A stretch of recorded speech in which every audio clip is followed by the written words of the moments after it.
Noah Ramsey stood frozen in the marble foyer of the most expensive mansion he'd ever entered. His heart stopped beating. There, hanging above the grand fireplace, was his dead wife's face staring back at him. But the gold plaque beneath read a name he'd never heard: Lydia Ward, beloved sister. His wife Grace had been dead for 3 years. So why was her portrait hanging in a billionaire's home with another woman's name? Stay with me until the end, and comment your city so I can see how far this story travels. The morning of March 15th began like every other morning in Noah Ramsey's life, with exhaustion, coffee that had gone cold, and a 5-year-old boy who refused to eat his breakfast. "Oliver, please," Noah said, rubbing his eyes with the heel of his palm. "Just 3 more bites, that's all I'm asking." Oliver Ramsey, with his mother's dark curls and his father's stubborn jaw, pushed the bowl of oatmeal away from him like it was poisoned. "It's lumpy." "It's supposed to be lumpy. It's oatmeal." "Mommy's oatmeal wasn't lumpy." The words hit Noah like a punch to the chest. 3 years. 3 years since Grace had died, and still these small moments could bring him to his knees. He gripped the edge of the kitchen counter, steadying himself, forcing the grief back down into the dark place where he kept it locked away during daylight hours. "You're right," Noah said softly, his voice barely above a whisper. "Mommy made everything better." Oliver looked up at his father with those big brown eyes, Grace's eyes, and for a moment Noah saw her so clearly it physically hurt. The boy seemed to sense he'd said something that wounded his father. His small hand reached across the table. "I'm sorry, Daddy." Noah forced a smile. "Nothing to be sorry for, buddy. Tell you what, eat 2 more bites, and I'll put extra chocolate chips in your lunchbox." Oliver considered this negotiation with the seriousness of a Wall Street broker evaluating a merger. 3 chocolate chips? 5. Deal. Noah watched his son eat, memorizing the way his nose scrunched up with each bite, the way his feet swung beneath the chair because they couldn't reach the floor yet. These moments, these ordinary, exhausting, beautiful moments, were all Noah had left. He clung to them like a drowning man clings to driftwood. His phone buzzed on the counter. A text from his boss at Henderson's Floral Deliveries. Special delivery. 847 Ocean View Drive. VIP client. Don't screw this up. Noah sighed. Ocean View Drive. That was the wealthy part of town, the part where houses had names instead of numbers, where driveways were longer than his entire street, where people ordered flower arrangements that cost more than his monthly rent. "Looks like Daddy's got a big delivery today," Noah said, clearing Oliver's bowl. "Mrs. Patterson is going to pick you up in 20 minutes for school, okay? Can I come with you?" "Not today, buddy. This is a fancy house. They probably don't allow kids." "That's dumb," Oliver declared with the absolute certainty only a 5-year-old could muster. "Kids make everything better." Noah laughed, a real laugh, the kind that had become rare in the 3 years since Grace's death. "You know what? You're absolutely right, but rules are rules. Now go brush your teeth, and actually use toothpaste this time." Oliver scampered off, and Noah allowed himself one moment of stillness. He looked at the photograph on the refrigerator, the only photo of Grace he kept in plain sight. In it, she was laughing at something off camera, her dark hair caught by the wind, her eyes crinkled with joy. She'd been pregnant with Oliver when that photo was taken. She'd had no idea she only had 2 years left to live. "Miss you," Noah whispered to the photograph. "Every single day." Then he grabbed his keys and headed out the door. Bonk. The house on Ocean View Drive. Noah had seen wealthy homes before. In his 3 years working for Henderson's Floral Deliveries, he'd delivered arrangements to doctors, lawyers, local politicians, and the occasional minor celebrity who'd retired to their coastal town. He'd walk through marble foyers and past swimming pools and into kitchens larger than his entire apartment. But he had never, not once, seen anything like 847 Ocean View Drive. The house wasn't a house, it was an estate. It was a monument. It was the kind of place that belonged in magazines or movies, not in real life. The driveway alone took nearly 2 minutes to navigate, winding through manicured gardens and past a fountain that featured actual bronze statues of horses mid-gallop. "Jesus Christ," Noah muttered, gripping the steering wheel of his battered delivery van. Who lives here? A king? The main house, if you could call it that, rose 3 stories into the crisp morning air, all white stone and floor-to-ceiling windows, and architectural details that Noah couldn't name but knew cost more than he'd earn in 10 lifetimes. A fleet of luxury cars was parked in a circular drive out front, a Bentley, 2 Mercedes, something Italian and red, that probably cost more than Noah's apartment building. He parked his van, which suddenly looked comically out of place, like a stray dog at a purebred show, and carefully retrieved the delivery from the back. It was a massive arrangement of white roses and lilies, elegant and expensive. The card attached read simply, "In loving memory, always Victoria." Noah carried the arrangement up the front steps, which were flanked by stone lions that seemed to judge him for his worn jeans and faded jacket. He rang the doorbell and waited, and waited, and waited. He was about to ring again when the door swung open, revealing a woman in her 60s wearing a crisp uniform that marked her as household staff. "Delivery for the Ward residents," Noah said, offering his most professional smile. "Henderson's Florals." The woman's eyes flicked over him, assessing, categorizing, dismissing, before she stepped aside. "The main hall. Follow me." Noah followed her through a door that probably cost more than his van and into a foyer that literally took his breath away. The ceiling soared 20 feet above his head, adorned with a crystal chandelier that scattered rainbow light across white marble floors. A sweeping staircase curved upward like something from a fairy tale. Paintings lined the walls, real paintings, originals, not the prints that hung in Noah's apartment. "You may place the arrangement on the table there," the woman said, gesturing to a side table near the entrance. "I'll ensure the family receives it." "Thank you," Noah said. "I just need a signature for—" He stopped mid-sentence. He stopped breathing. He stopped existing as anything other than a man confronted with the impossible. Because there, hanging above the grand fireplace at the far end of the foyer, was a portrait, a massive portrait, easily 6 feet tall, in an ornate gold frame. And in that portrait was his wife. Noah's legs moved without his permission, carrying him across the marble floor toward the painting. His heart hammered so hard he could hear it in his ears, could feel it in his throat, could sense it trying to break through his ribs. It was Grace. It was absolutely, undeniably, impossibly Grace. The same dark hair cascading over her shoulders, the same high cheekbones, the same gentle curve of her lips, that almost smile she wore when she was keeping a secret, the same eyes. God, those eyes! The eyes Oliver had inherited, the eyes Noah had fallen in love with all those years ago. But the woman in the portrait was wearing a dress Noah had never seen, a deep blue gown that looked like it cost more than everything Grace had ever owned combined. And her expression was different somehow, harder, older, like someone who'd seen things Grace had never spoken of. And beneath the portrait, engraved on a gold plaque, were words that made Noah's entire world tilt sideways. Lydia Ward, beloved sister. "Sir, sir, you can't be over here, sir!" The housekeeper's voice came from very far away, muffled by the roaring in Noah's ears. "That's—" Noah's voice cracked. He cleared his throat, tried again. "That's my wife." "Excuse me?" "That's my wife." He pointed at the portrait with a trembling hand. "That's Grace, my wife. She died 3 years ago. Why is her portrait in this house? Why does it say Lydia Ward? Who is Lydia Ward?" The housekeeper's face went pale. Her mouth opened, closed, opened again.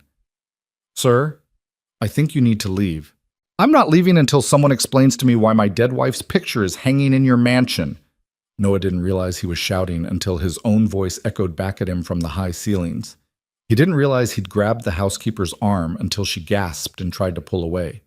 He didn't realize he was crying until he tasted salt on his lips. "What is going on here?"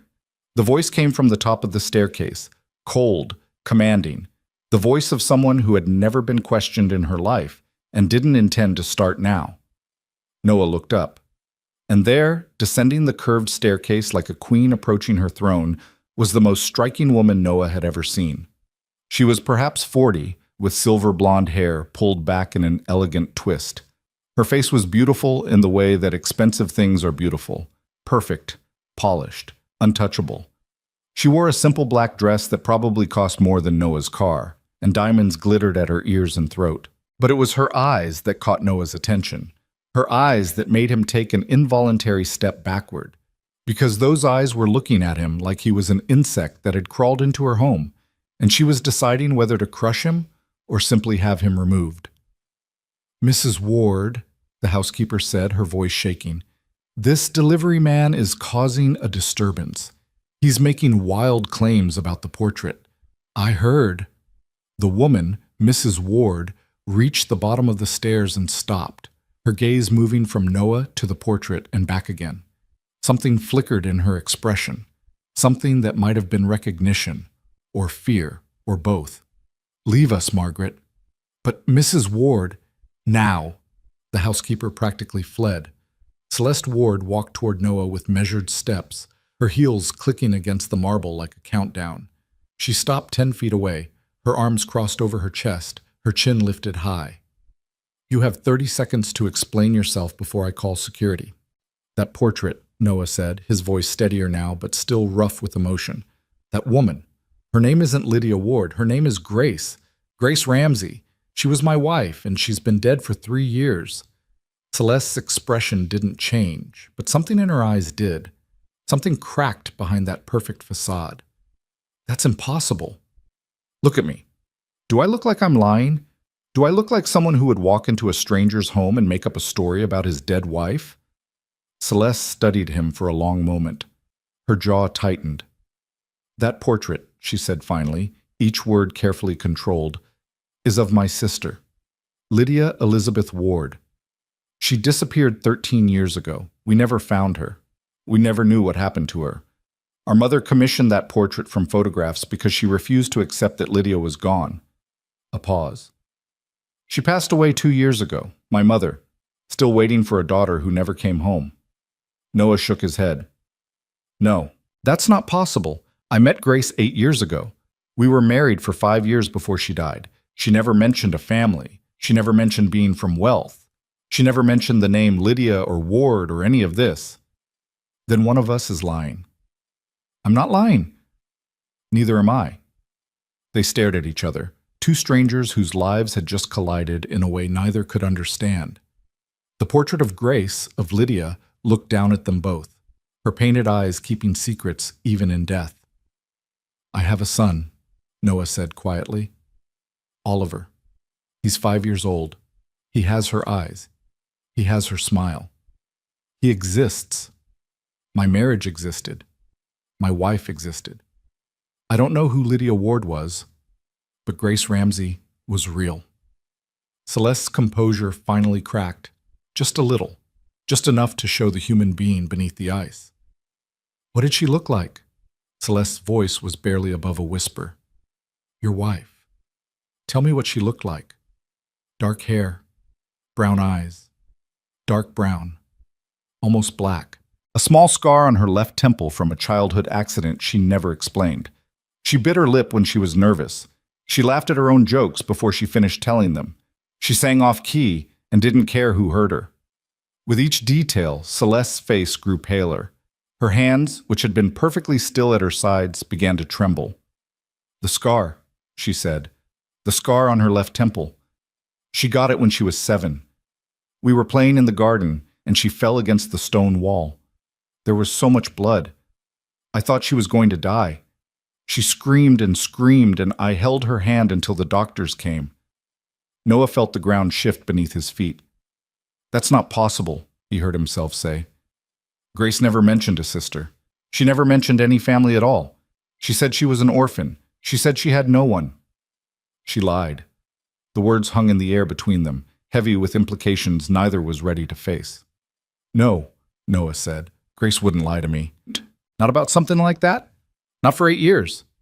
"You don't know what she would or wouldn't do," Celeste shot back. And now there was anger in her voice, real anger, the kind that comes from wounds that have never healed. "You knew her for 8 years. I knew her for 20, and I'm telling you that woman in that portrait is my sister, my baby sister, who I raised after our father died and our mother fell apart. My baby sister, who disappeared in the middle of the night without a word, without a note, without a single goddamn explanation. Why would she do that? Why would she run? Celeste laughed, a harsh, bitter sound that echoed off the marble walls. You really don't know anything, do you?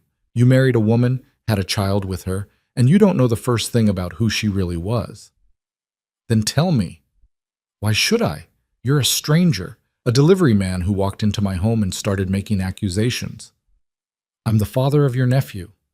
Celeste went still, completely, utterly still, like a statue carved from ice. If that portrait is your sister, Noah continued, pressing his advantage, and if your sister was my wife, then Oliver, my son, is your family, your blood, the only piece of Lydia that still exists in this world. You can't know that. There's one way to find out. Celeste stared at him for a long moment. Her eyes searched his face, looking for something. Deception, maybe, or madness, or some sign that this was an elaborate con. Whatever she was looking for, she apparently didn't find it. A DNA test, she said finally. I'll arrange for a DNA test tomorrow. If the results show what you're claiming, then we'll talk. Until then, I want you out of my house. Fine. Noah pulled a business card from his pocket, a cheap thing, printed at a copy shop, Henderson's Floral Deliveries and his cell phone number. But I'm not disappearing. Not until I understand what happened. Not until I understand who my wife really was. Celeste took the card like it might bite her. She looked at it for a long moment, then looked up at Noah. Mr. Ramsey, she said, her voice cold again, controlled, queenly. I hope for both our sakes that you're either mistaken or lying, because if you're not, if my sister really married you and lived as someone named Grace for nearly a decade, then there are things about my family that you don't want to know, things that might explain why she ran, things that might make you wish you'd never walked through my door. I'm not afraid of the truth. You should be. Celeste turned and walked toward the staircase. At the base, she paused without looking back. Margaret will show you out. I'll be in touch about the test. And then she was gone, ascending the staircase with perfect posture, disappearing into the upper reaches of her mansion like a ghost returning to its haunt. Noah stood alone in the marble foyer, staring up at the portrait of his dead wife who was apparently someone else entirely. Someone named Lydia Ward. Someone with a family. Someone with secrets. Grace, he whispered to the portrait, to the memory, to whatever part of her might still be listening. What did you do? What were you running from? And why didn't you tell me? The portrait didn't answer. It never would. The long drive home. Noah didn't remember leaving the Ward estate. He didn't remember getting into his van. He didn't remember driving through the iron gates or winding down the long driveway or turning onto the main road. He came back to himself somewhere on Highway 7, pulled over on the shoulder, his hands shaking so badly he couldn't grip the steering wheel. Okay, he said out loud, because hearing his own voice made everything feel slightly more real. Okay, think. Think about this logically. But there was nothing logical about any of it. His wife had been someone else.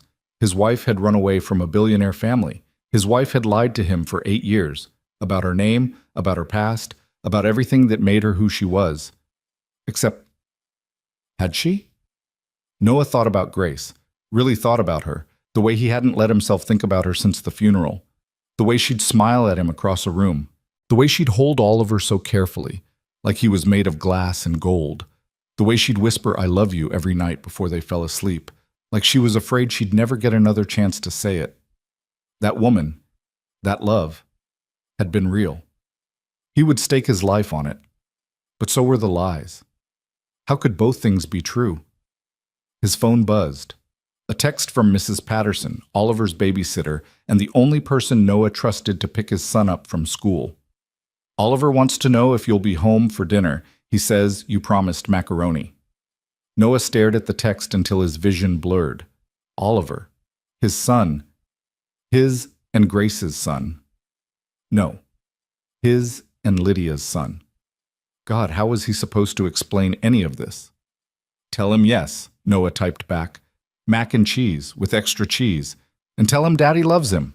He put the phone down and sat in silence for a long time, watching cars pass on the highway, watching the sun move across the sky, watching the world continue to turn like it wasn't ending. Then he started the van and drove home. Oh, dinner with Oliver. Daddy, you're putting in too much milk. Noah looked down at the pot of mac and cheese and realized his son was right. He'd been staring into space, thinking about portraits and DNA tests and billionaires, and now there was twice as much milk in the pot as there should be. Good catch, buddy, Noah said, forcing a smile. You're going to make a great chef someday. I want to be an astronaut. Astronauts need to eat too. Oliver considered this with utmost seriousness. Can I be a chef on a spaceship? You can be anything you want. Oliver nodded, satisfied, and went back to coloring at the kitchen table. He was drawing a picture of a house, a big house with lots of windows and a garden, and what appeared to be either a dog or a very small horse. That's a nice house, Noah said, stirring the pasta. Who lives there? Me and you and Mommy. Noah's hand stopped mid-stir. Mommy lives in heaven, Oliver continued, matter-of-factly, the way children talk about things they've been told but don't quite understand. But in my picture, she lives with us. Because in pictures, anything can happen. Noah had to turn away, had to face the stove and blink rapidly until his eyes stopped burning. You're right, he said when he could trust his voice. In pictures, anything can happen. They ate dinner together at the small kitchen table, mac and cheese with extra cheese, just as promised. Oliver talked about school, about his friend Marcus, who could burp the alphabet, about a caterpillar they'd found on the playground that their teacher said would turn into a butterfly. Daddy, do butterflies remember being caterpillars? I don't know, buddy. That's a good question. I think they do. I think they remember crawling and being small, and then they remember having wings, like a superpower. Maybe. When I grow up, I want to remember everything, even the sad stuff, because the sad stuff is still part of the story, right? Noah looked at his son, this small, wise, impossible person who was half him and half Grace, and apparently also half someone named Lydia Ward. Yeah, Noah said softly. The sad stuff is still part of the story. After dinner, they watched a movie together, some animated thing about talking animals that Noah couldn't follow because his mind kept wandering to the portrait, to Celeste Ward's cold eyes, to the 1,000 questions without answers. When the movie ended, Noah carried Oliver to bed, tucked him in, turned on the dinosaur nightlight. Daddy? Yeah, buddy? Are you sad tonight? Noah knelt beside the bed, brushing Oliver's dark curls away from his forehead. What makes you ask that? You have your sad eyes. You get sad eyes when you think about Mommy. This kid, this perceptive, gentle, heartbreaking kid. I'm thinking about Mommy tonight, Noah admitted. But it's okay. Sometimes being sad about someone means you love them very much, and I loved your Mommy more than anything in the world. Except me. Noah smiled, a real smile this time. Except you. I love you even more. Good. Oliver yawned, his eyes already drifting closed. Daddy? Yeah? I think Mommy can still see us from heaven. I think she watches us and makes sure we're okay.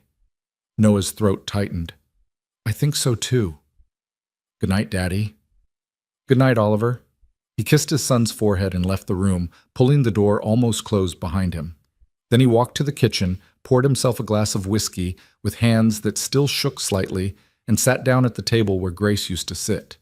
Her picture was on the refrigerator. Her picture was also in a billionaire's mansion.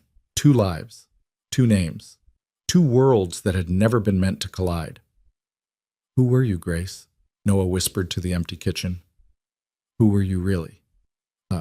The DNA test. 3 days later, Noah found himself in a sterile medical office watching a nurse swab the inside of Oliver's cheek while Oliver complained that it tickled. Just a few more seconds, the nurse said. You're being so brave.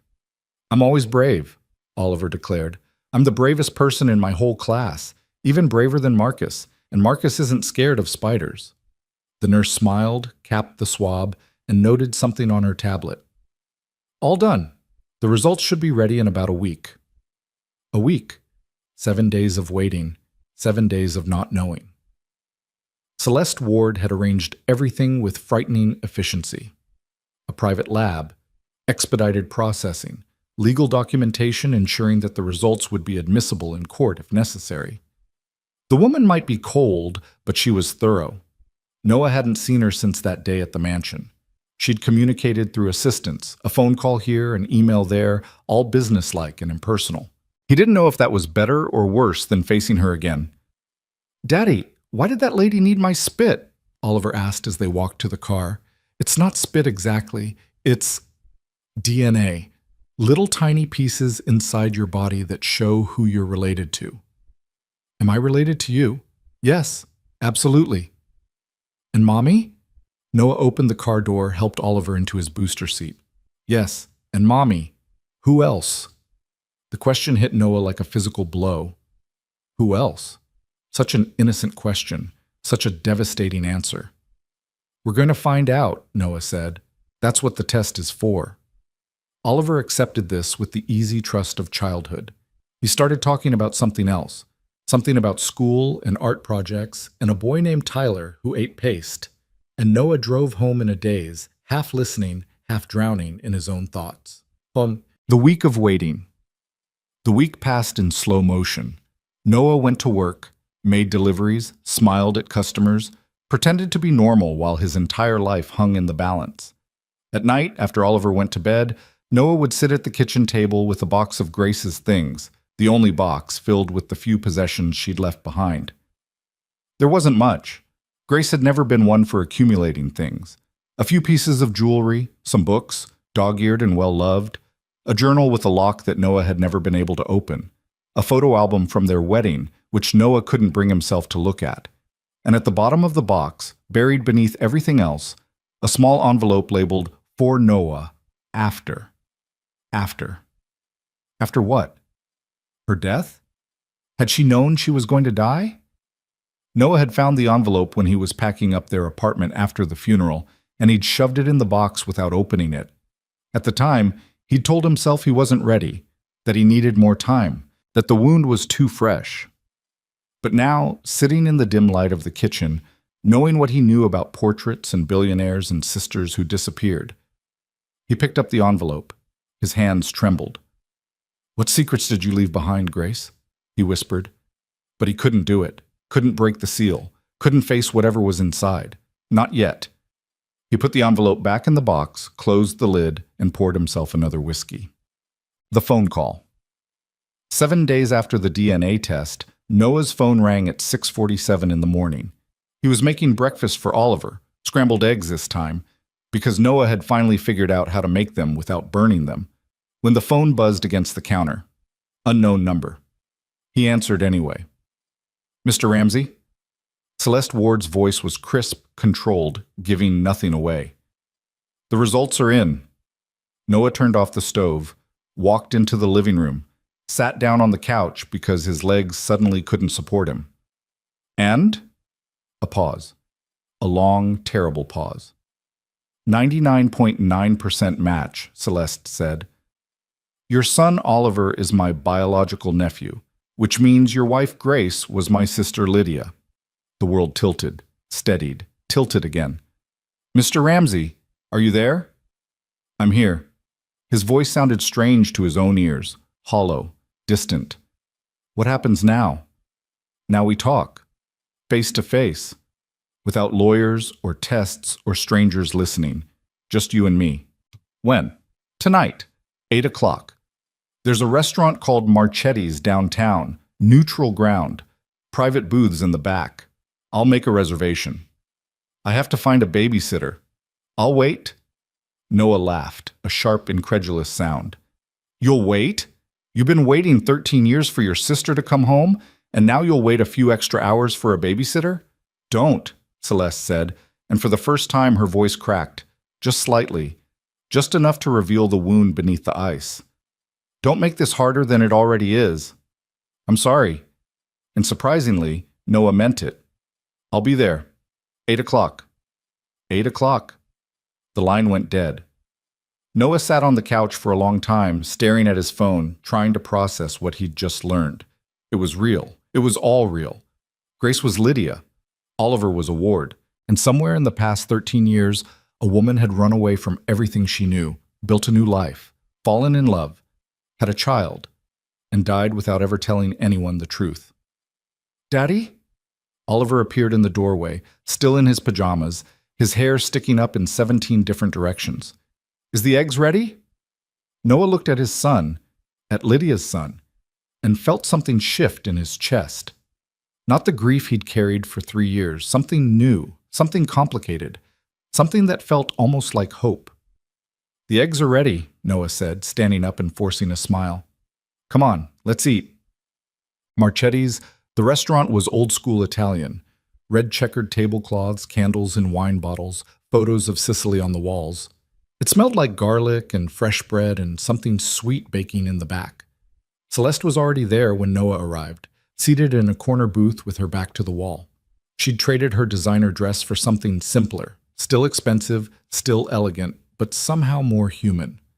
A glass of red wine sat untouched in front of her. "Mr. Ramsey?" She gestured to the seat across from her. "Thank you for coming." "Noah." He slid into the booth.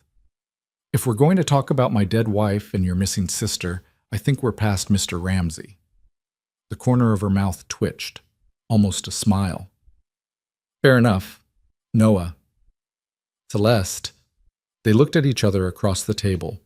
Two people who should have nothing in common, bound together by a ghost. "I ordered wine," Celeste said. "I didn't know if you drink." "After the week I've had? Definitely." She poured him a glass.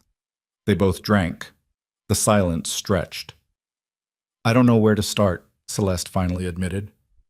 "I've thought about this conversation for 13 years. What I would say to Lydia if I ever found her, what questions I would ask, what answers I would demand. But I never imagined I'd be having it with her husband instead." "Tell me about her." Noah leaned forward, his elbows on the table. "Tell me about Lydia. Tell me who she was before she became Grace." Celeste took a long sip of wine, set the glass down carefully. "She was sunshine," Celeste said softly. "That's the only way I can describe her. My father died when I was 15 and she was 10. Our mother, she didn't handle it well. She retreated into her work, into the family business, into the money and the status and the endless social obligations. She stopped being a mother and became a manager. What about you?"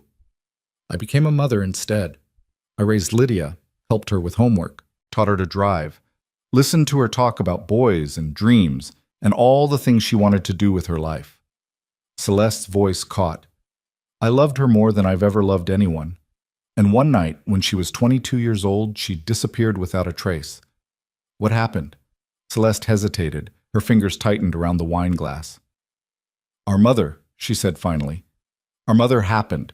Victoria Ward was a force of nature, a hurricane in human form. She built the Ward empire from nothing, and she expected her daughters to be extensions of herself.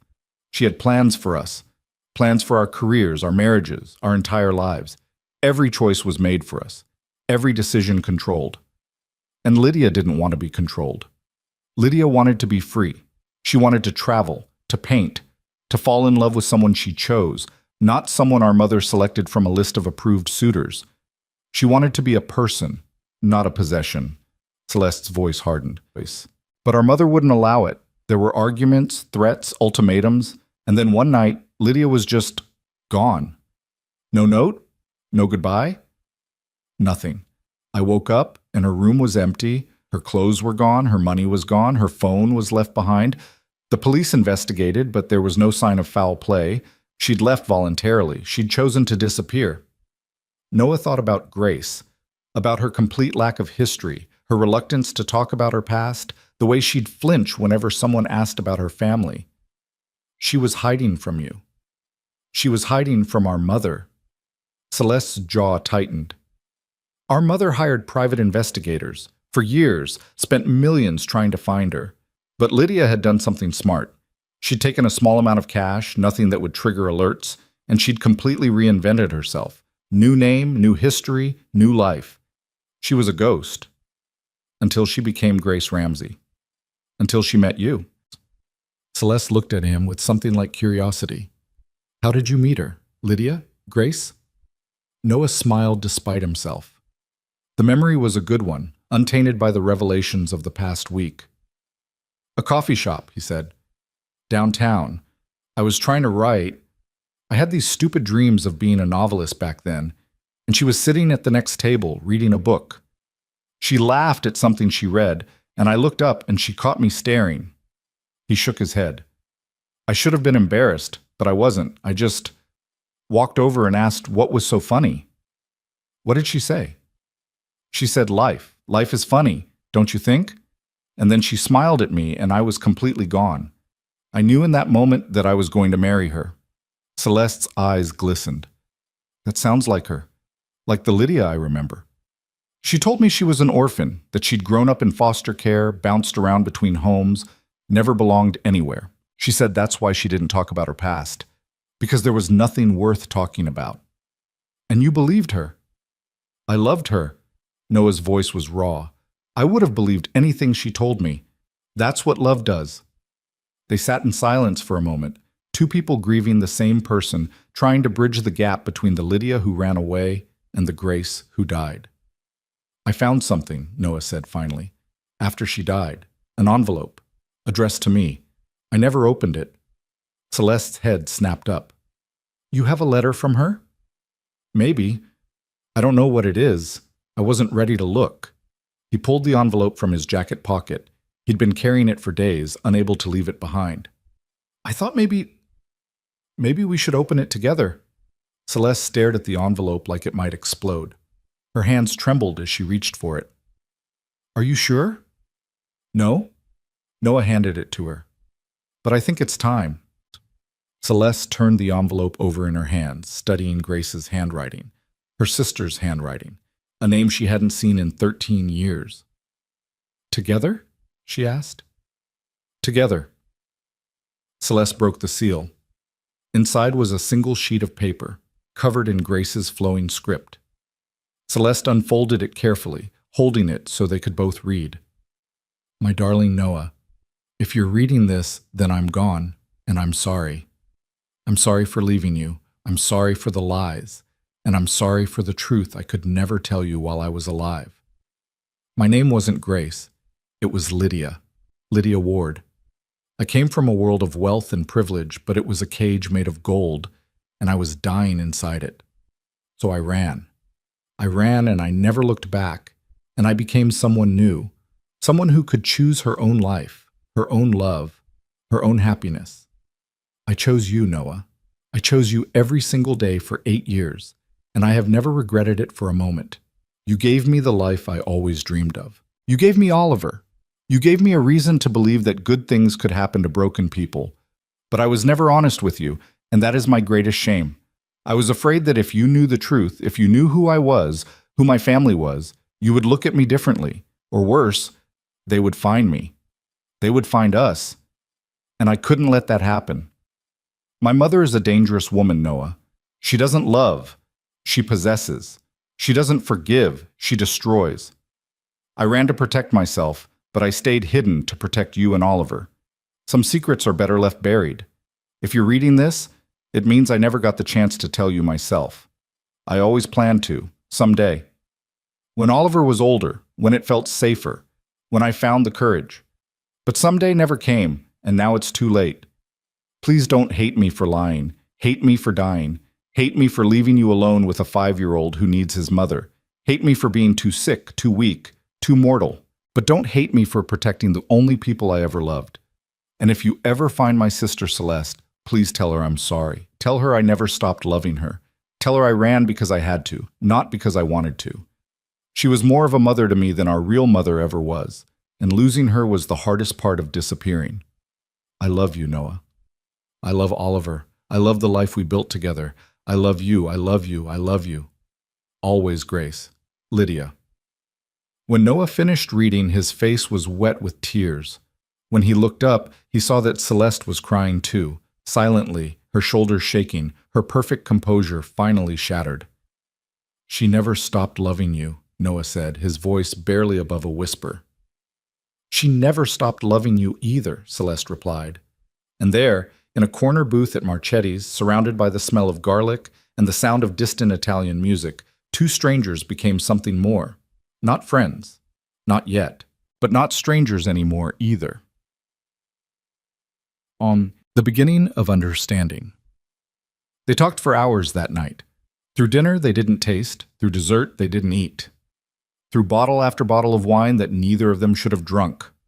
Celeste told Noah about Lydia's childhood, about the horse she'd loved and lost, about the art classes she'd begged for, about the way she used to climb the old oak tree in the garden and pretend she could see the whole world from its branches. Noah told Celeste about Grace, about her terrible singing, about her competitive streak at board games, about the way she'd cry at commercials with dogs in them, but stay stoic through the saddest movies.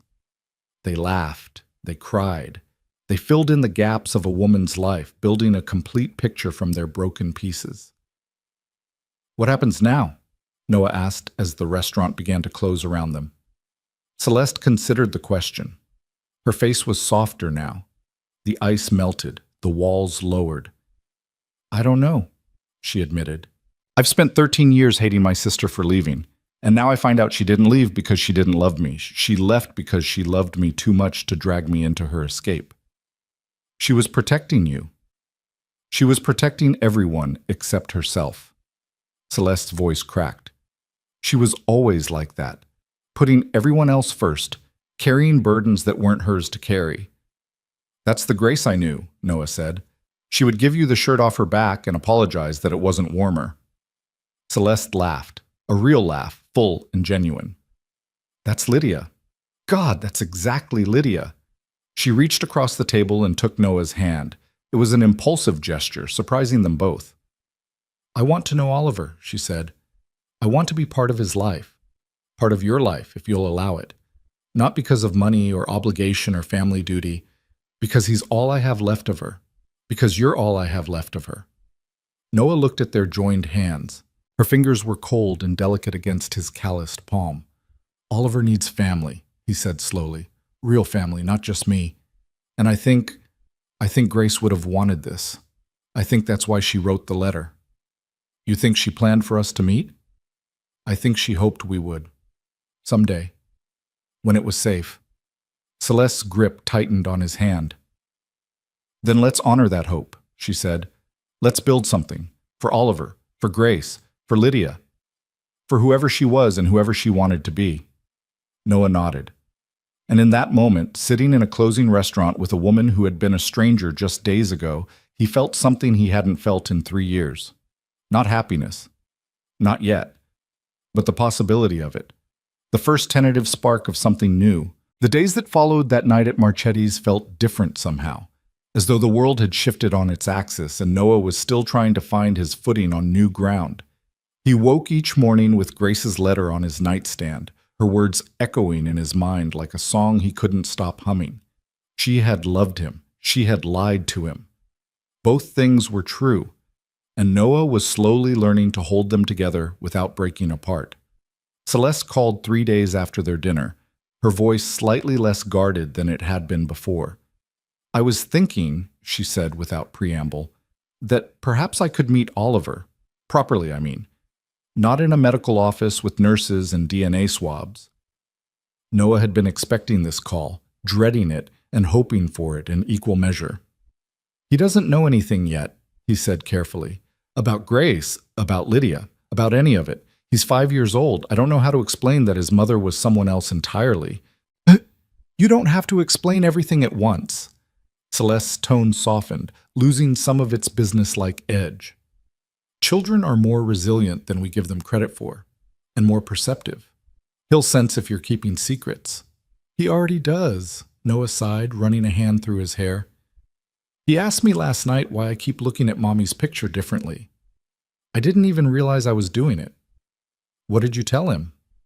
"That I was just missing her extra much, which is true in a way."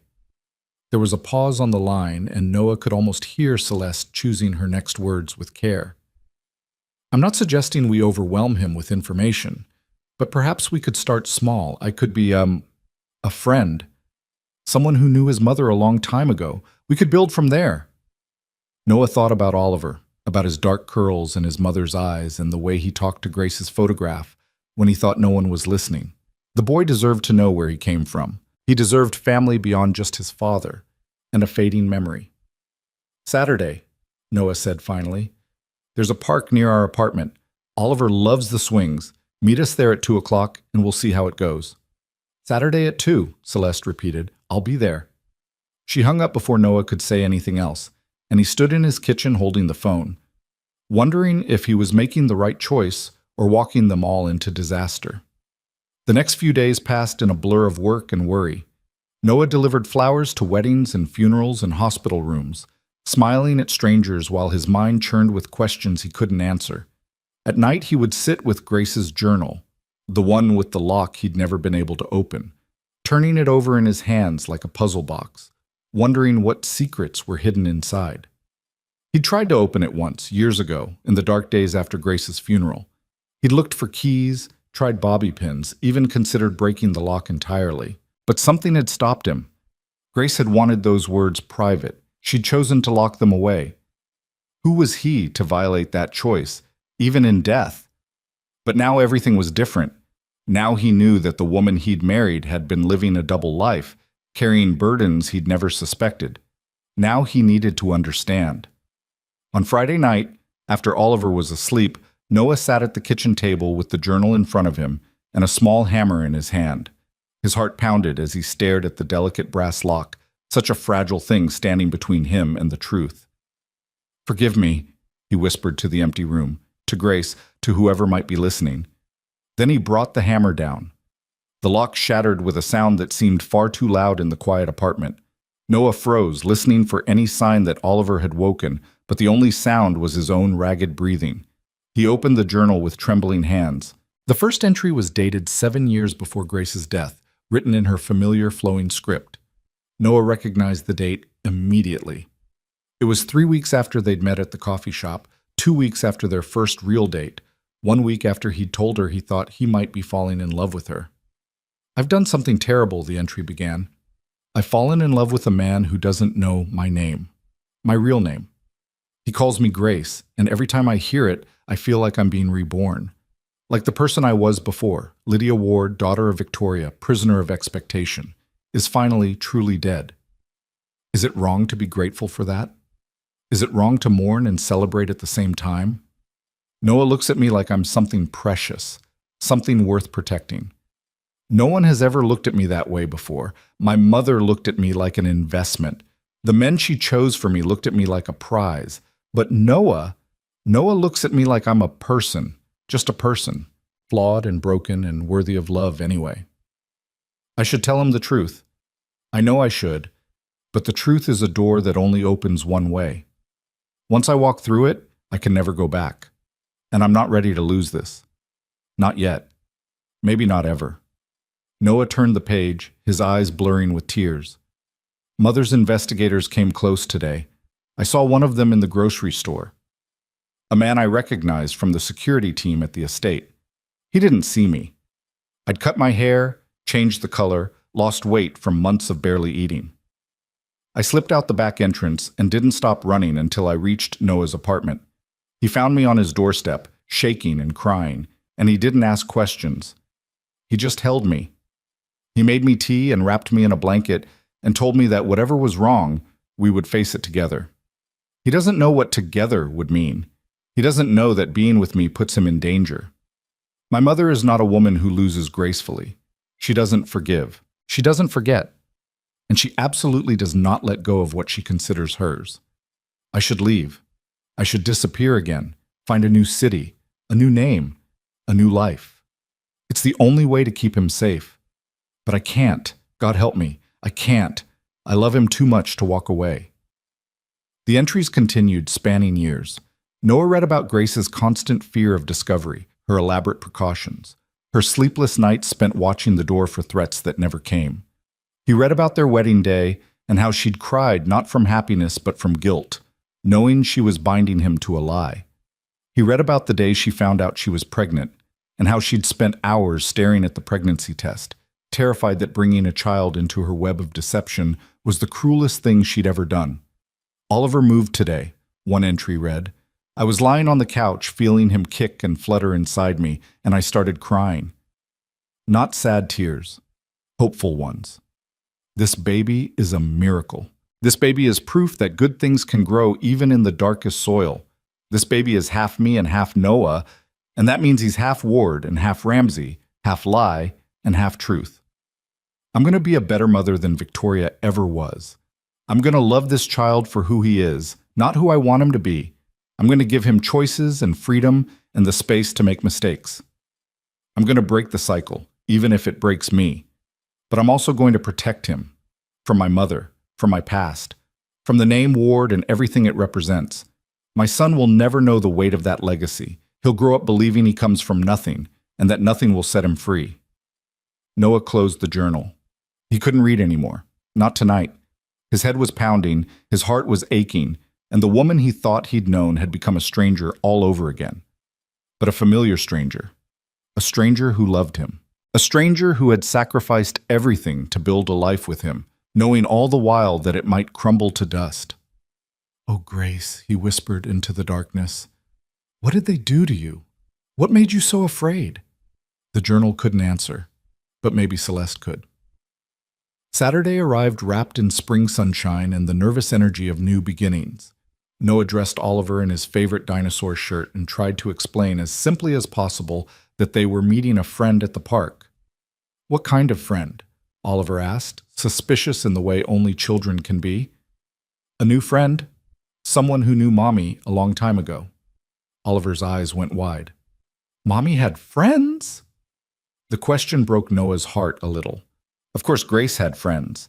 She'd been warm and funny, and the kind of person strangers felt comfortable talking to in checkout lines. But she'd kept everyone at arm's length, never letting anyone get too close, never building the deep connections that might lead to questions she couldn't answer.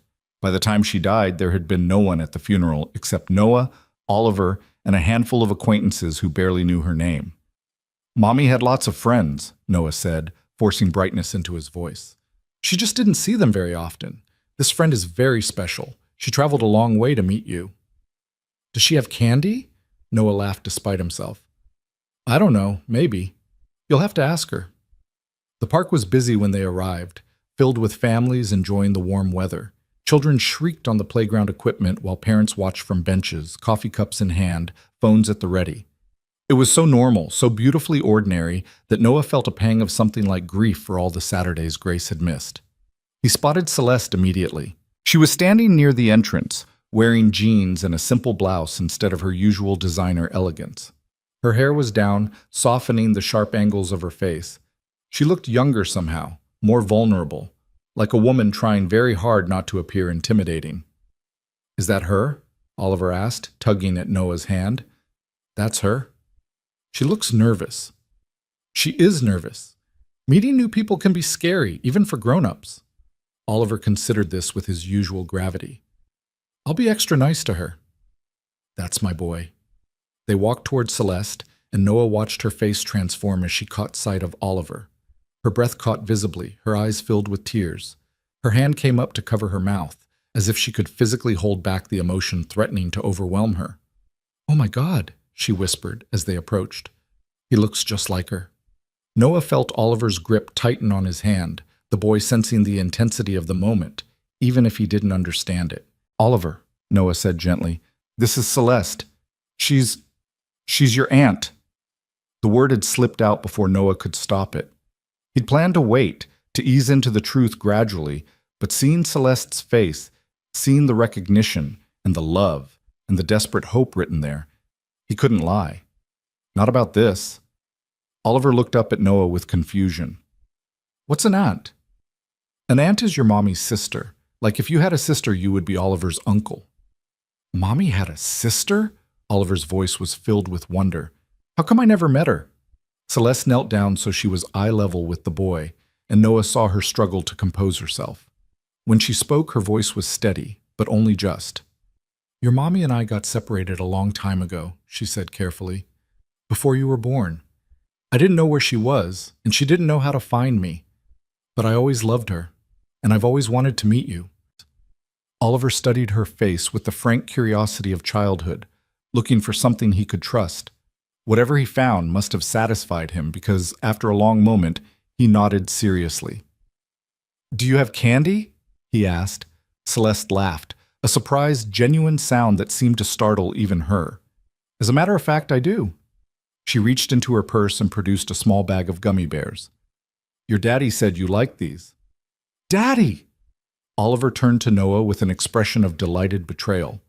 "You told her!" "Guilty as charged." Oliver accepted the candy with appropriate ceremony, examining each gummy bear before consuming it. Celeste watched him with an expression that Noah recognized all too well, the expression of someone falling in love against their better judgment. They spent the afternoon at the park, the three of them.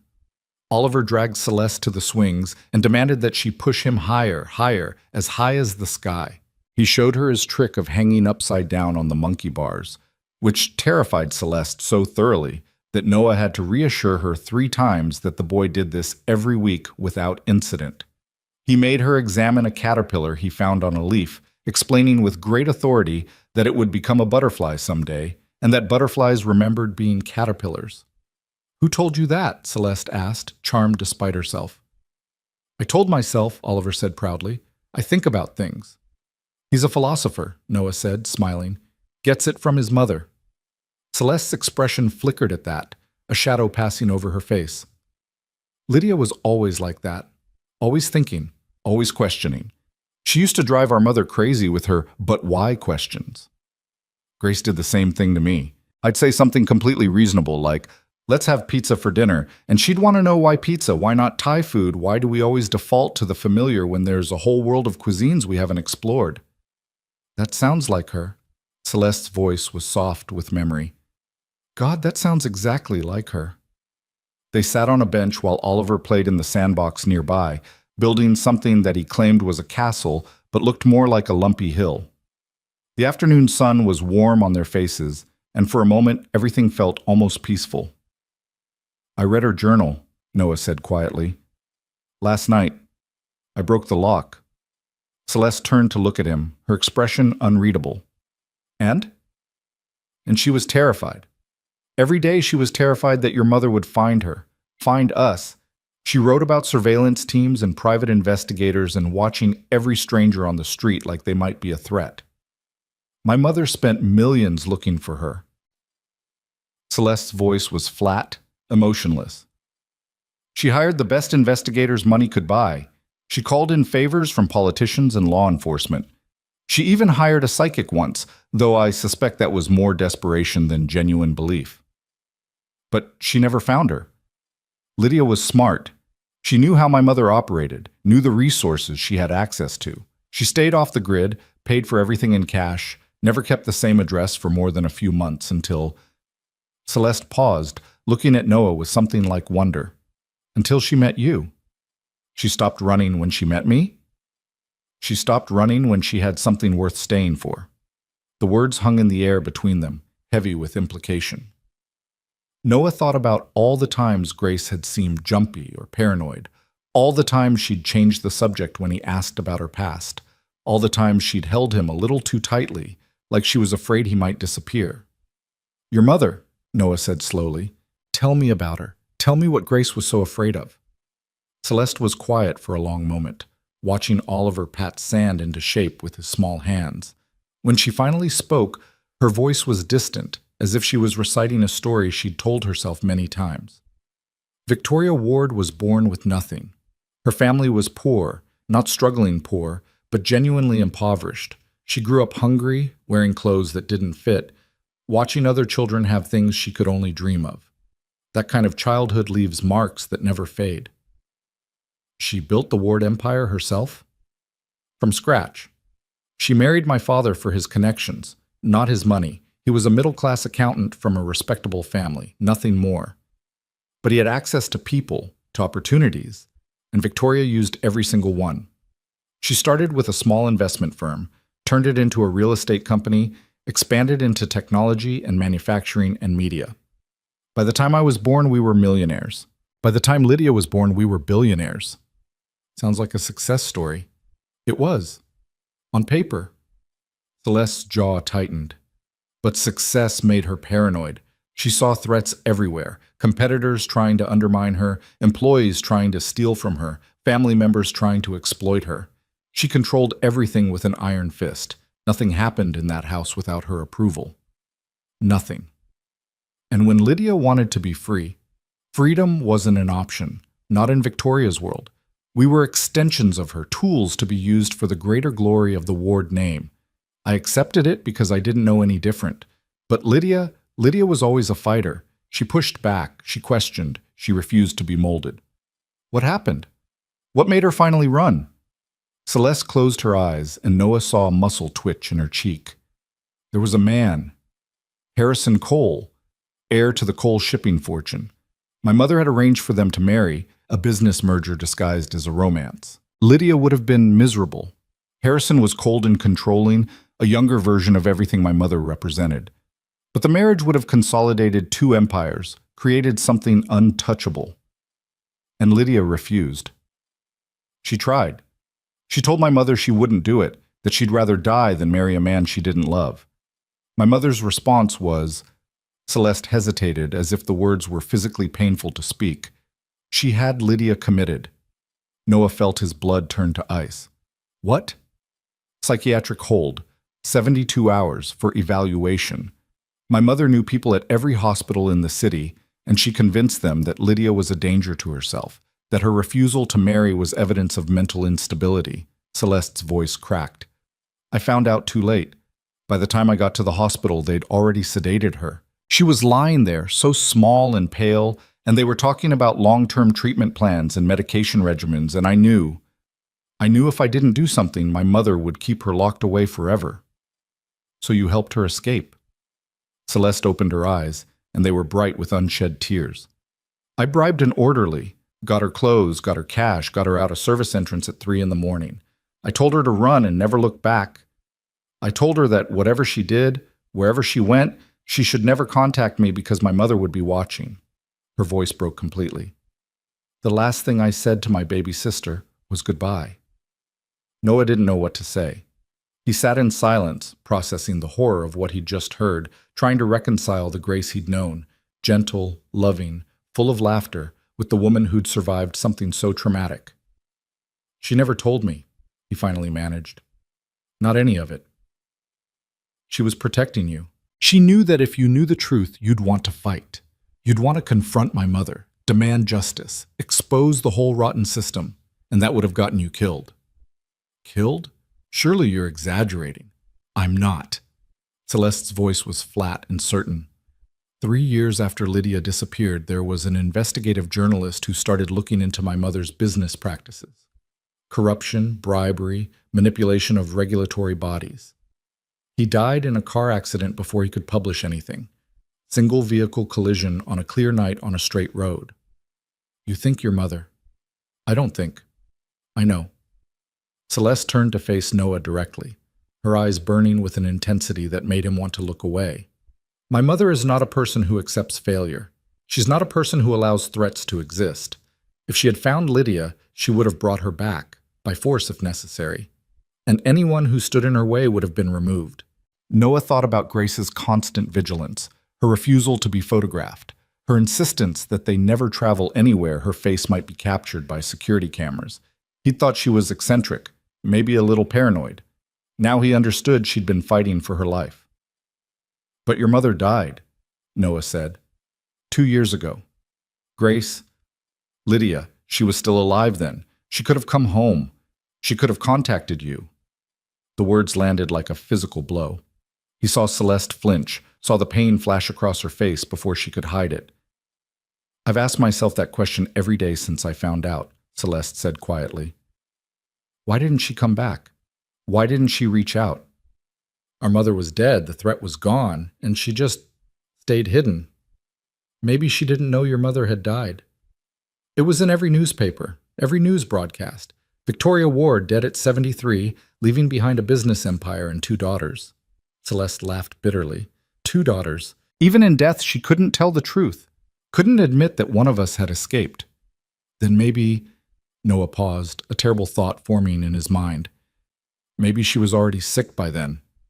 Grace, She started getting headaches about 2.5 years before she died. Bad ones. She said it was stress, and I believed her because I wanted to believe her. But what if she knew something was wrong? What if she knew she was dying and she didn't want to reconcile with her family only to lose them all over again? They sat with that possibility in silence. Across the playground, Oliver had finished his sandcastle and was now engaged in an elaborate game with another child, their shrieks of laughter carrying on the wind. "She should have told me," Celeste said, and now her voice was thick with tears. "She should have told both of us. We could have helped her. We could have been there. She was protecting us. That's what she always did. She carried the weight so we didn't have to." "That's not fair." "No," Noah agreed. "It's not." Celeste wiped her eyes with the back of her hand, a gesture so human and unguarded that Noah felt something shift in his chest. She wasn't just a billionaire in designer clothes anymore. She was a woman who had lost her sister twice, once to fear and once to death, and was only now beginning to understand the full scope of that loss. "I want to know her," Celeste said suddenly, turning to face Noah with fierce determination. "The Grace you knew. The person she became after she stopped being Lydia. I want to know everything. Her favorite foods, her terrible jokes, the way she laughed and cried and loved. I want to know the woman my sister turned into when she finally had the chance to be free." Noah thought about Grace, about the 1,000 small moments that had made up their life together, the way she danced in the kitchen while cooking dinner, the way she read to Oliver, giving every character a different voice, the way she would curl up against Noah on cold nights, fitting perfectly into the curve of his body like she'd been designed to go there. "She was happy," Noah said softly. "That's the most important thing. Whatever she went through, whatever demons she was running from, she was genuinely happy. She told me once that every day with us felt like a gift she didn't deserve, and I told her that was ridiculous, and she just smiled and said I didn't understand. She was right. You didn't. I understand now." They looked at each other across the bench, and something passed between them, an acknowledgement of shared loss, shared love, shared responsibility for the little boy now running toward them with something clutched in his sandy hands. "Look!" Oliver shouted, skidding to a stop in front of them. "I found a feather. It's from a bird." He held up the feather like a trophy, beaming with pride. It was nothing special, a gray pigeon feather, ragged and slightly dirty, but Oliver looked at it like it was made of gold. "That's beautiful," Celeste said, and her voice trembled only slightly. "What are you going to do with it?" "Keep it forever. Add it to my collection. I have 23 feathers at home, all from different birds.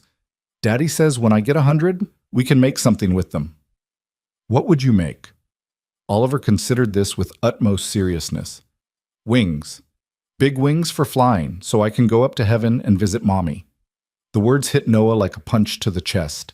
He saw Celeste's face crumple, saw her struggle to maintain composure in front of the child. "That's a wonderful idea," she managed. "Your mommy would love that." "I know," Oliver nodded sagely. "She loves flying. She told me once that when she was little, she used to climb trees and pretend she was a bird, and someday she was going to fly away to somewhere no one could find her." Celeste let out a sound that was half laugh, half sob. "She told you that?"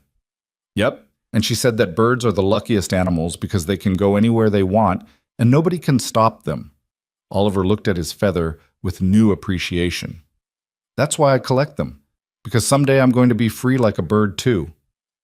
Noah watched Celeste's face as she looked at her nephew, really looked at him, seeing not just a child but the living legacy of her lost sister. He saw the moment something broke inside her, the moment her carefully constructed walls came crashing down.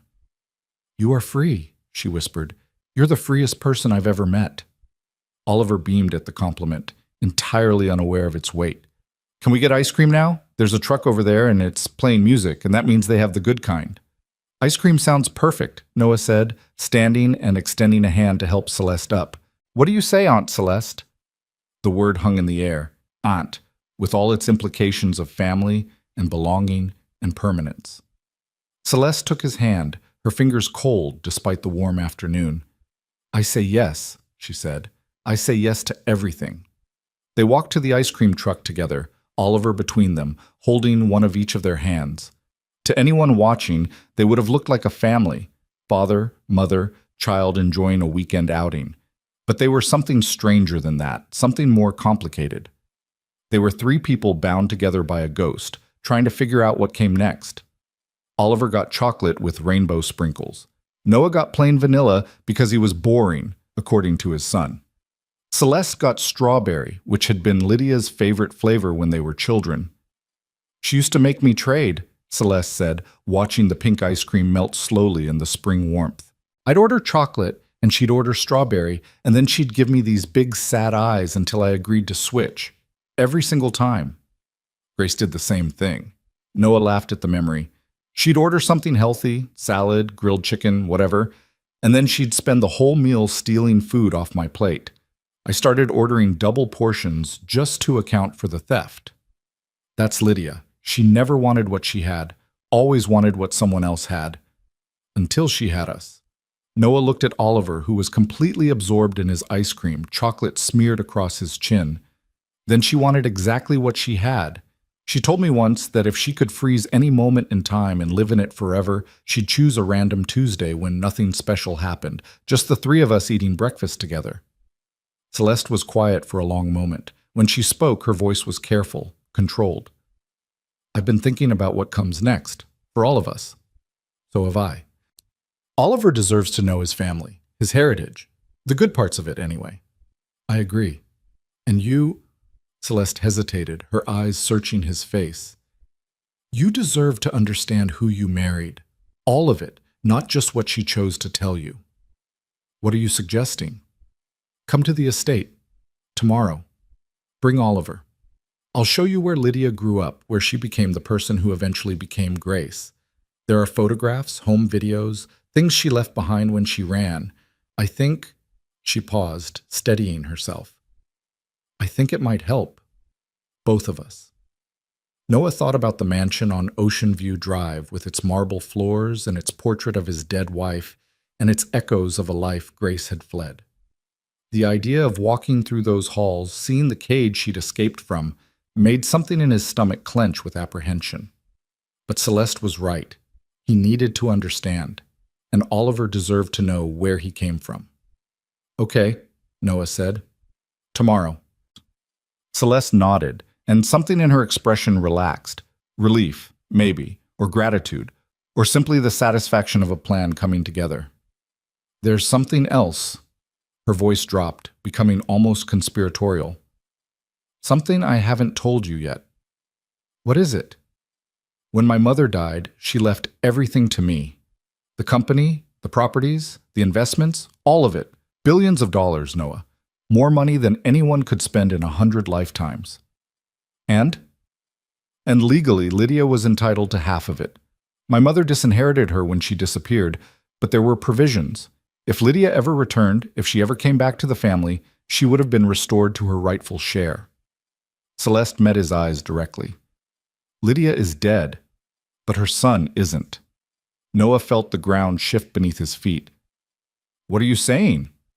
I'm saying that Oliver is a ward, by blood, by right, by every legal standard that matters. He's entitled to his mother's inheritance, and I intend to see that he gets it. That's millions of dollars.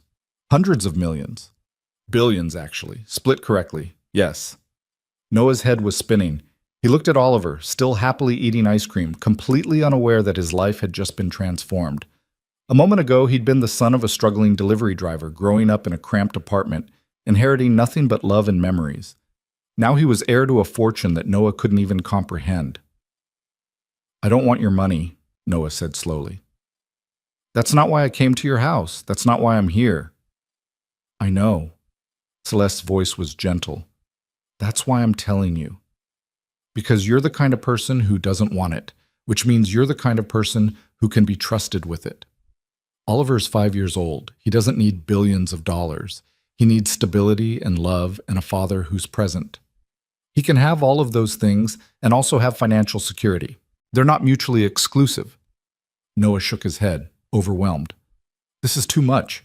It's too fast. A week ago, I was a delivery driver with a dead wife and a son who missed her. Now I'm standing here talking about inheritances and family fortunes, and I don't know how to process any of it. You don't have to process it all at once. Celeste reached out and touched his arm, a gesture that felt surprisingly natural despite how recently they'd been strangers. Just come tomorrow, see the house. Let Oliver explore. We'll take it one step at a time. And the money? We'll figure that out later. Together. Together. The word echoed in Noah's mind, carrying implications he wasn't ready to examine. He looked at Celeste, at her silver blonde hair and her sharp cheekbones and her eyes that held so much pain, and he saw something he hadn't expected. He saw a woman who was just as lost as he was, just as broken, just as desperate for something to hold on to. Okay, he said finally, one step at a time. Celeste smiled, a real smile, not the controlled expression she'd worn at their first meeting, and Noah felt something warm kindle in his chest. It wasn't attraction, not exactly. It was something more fundamental. Recognition, maybe. The sense of meeting someone who understood your specific brand of grief because they carried the same weight themselves. They finished their ice cream and walked back to their cars, Oliver chattering the whole way about birds and feathers and wings and flying to heaven. The sun was starting to sink toward the horizon, painting the sky in shades of orange and pink. Thank you, Celeste said as they reached Noah's battered van. For today. For letting me meet him. For not slamming the door in my face when I showed up at your life and turned everything upside down. You didn't turn anything upside down, Noah replied. You just showed me that it was upside down all along and I didn't know it. Celeste laughed softly. Is that supposed to make me feel better? I don't know, does it? She considered the question seriously, her head tilted to one side. Actually, yes. Somehow it does. They stood there for a moment, two people at the beginning of something they couldn't name. Then Oliver tugged at Noah's hand, breaking the spell. Daddy, I'm tired. Can we go home now? Yeah, buddy, we can go home. Noah opened the car door and helped Oliver into his booster seat. Before he got in himself, he turned back to Celeste one last time. Tomorrow, 10 o'clock? 10 o'clock. I'll leave the gate open for you. See you then. He drove home through streets that looked different somehow, like someone had adjusted the color settings on the world while he wasn't paying attention. Oliver fell asleep in the back seat, his feather clutched in his fist, chocolate still smeared on his chin. Noah looked at him in the rearview mirror and thought about Grace, about Lydia, about the woman who had been both and neither, who had loved him with everything she had while keeping so much hidden. I'm starting to understand, he said quietly, to his sleeping son, to his dead wife, to the empty air. I'm starting to understand why you did what you did. And I forgive you. I forgive all of it. The words felt right somehow, true in a way that surprised him. He was still angry, still confused, still grieving a woman he'd never fully known. But beneath all that, something else was growing. Not closure. It was too soon for that. But maybe the beginning of acceptance, and the beginning of something new. The next morning, Noah woke to Oliver jumping on his bed, demanding pancakes and announcing that today they were going to see the big house where Mommy grew up. How do you know that's where we're going? Noah asked, rubbing sleep from his eyes. I'm smart, Oliver said simply. Also, you talk in your sleep. Noah made pancakes, slightly burnt, the way Oliver preferred them, and tried to prepare his son for what they might find at the Ward estate. He talked about big houses and old families and how sometimes people have complicated histories that are hard to explain. Oliver listened with unusual patience, then asked the only question that mattered to him. Will there be more gummy bears? Probably, Noah admitted. Then I'm ready. They drove to Ocean View Drive with the windows down, singing along badly to the radio. The morning was clear and bright, the kind of spring day that made everything feel possible. Noah tried to hold on to that feeling as the mansion came into view, tried not to let the grandeur of it overwhelm him. The gates were open, as promised. They drove up the long, winding driveway, past the manicured gardens and the bronze horse fountain, and parked in front of the main entrance. Celeste was waiting for them on the steps. She'd dressed casually again, and she was holding something in her hands. A photo album, Noah realized as they got closer. Old and worn, the kind of album people kept before everything went digital. Good morning, she said, her voice warm in a way it hadn't been during their first meeting. Welcome back. This place is so big. Oliver was spinning in circles, trying to take in everything at once. Is there a swimming pool? Are there horses? Can I see the horses? Celeste laughed. There's a pool. No horses anymore, I'm afraid. We had to sell them after my mother died. But there are gardens and a greenhouse and a library with more books than you've ever seen. I've seen a lot of books. The library at school has 1 million. This library has 2 million. Oliver's eyes went wide. That's impossible. Come see for yourself. She led them inside, and Noah found himself walking through the same marble foyer where his world had collapsed a week ago. The portrait of Grace, Lydia, still hung above the fireplace, but it looked different now, less accusatory, more welcoming. I had them clean it, Celeste said, noticing his gaze. She deserved that much. They spent the morning exploring the house. Celeste showed them Lydia's old bedroom, preserved exactly as she'd left it 13 years ago. Posters on the walls, books on the shelves, a half-finished painting on an easel by the window. She wanted to be an artist, Celeste said, touching the painting gently. Our mother thought it was frivolous. She wanted Lydia to study business, take her place in the company. They fought about it constantly. Noah looked at the painting, a landscape, bright with color, full of light and movement. Grace painted too, watercolors mostly. She never showed them to anyone except me. Some things survive even the deepest reinvention. Oliver had found a box of old toys in the closet and was examining them with archaeological interest. Were these Mommy's toys? They were, Celeste confirmed, kneeling beside him. That bear was her favorite. She called him Mr. Buttons because one of his eyes was a button instead of a bead. Oliver picked up the bear reverently, holding it like the sacred object it was. Can I keep him? Celeste looked at Noah, who nodded. He's yours now, she said. I think your mommy would want you to have him. They moved through the house room by room, and with each new space, Celeste shared another piece of Lydia's history. The kitchen where she'd learned to bake cookies with the cook, the garden where she'd played hide and seek, the study where she'd confronted their mother about the arranged marriage, the last real conversation they'd ever had. This is where it happened, Celeste said quietly, standing in the doorway of a dark-paneled room lined with bookcases. This is where she said no, and everything fell apart. Noah stepped into the room, feeling the weight of its history. He could almost see them, Victoria Ward behind her massive desk, Lydia standing defiant in front of her, Celeste hovering helplessly in the doorway. What did she say? He asked. Exactly. Celeste closed her eyes, summoning the memory. She said, I would rather die than spend my life as someone else's possession. I would rather disappear than become a trophy wife for a man I don't love. And if you try to force me, Mother, I will make sure the whole world knows exactly what kind of person you really are. That sounds like Grace. It sounds like Lydia, the bravest person I've ever known. Celeste opened her eyes, and they were bright with tears. Our mother didn't take it well. She called Lydia ungrateful, delusional, mentally unwell. She said no daughter of hers would speak to her that way, and then she picked up the phone and called the hospital. In front of Lydia? Right in front of her. Made the arrangements while Lydia stood there listening. It was a power play, our mother's way of showing that she controlled everything, that resistance was futile. Celeste's voice hardened. But she underestimated Lydia. She always underestimated her.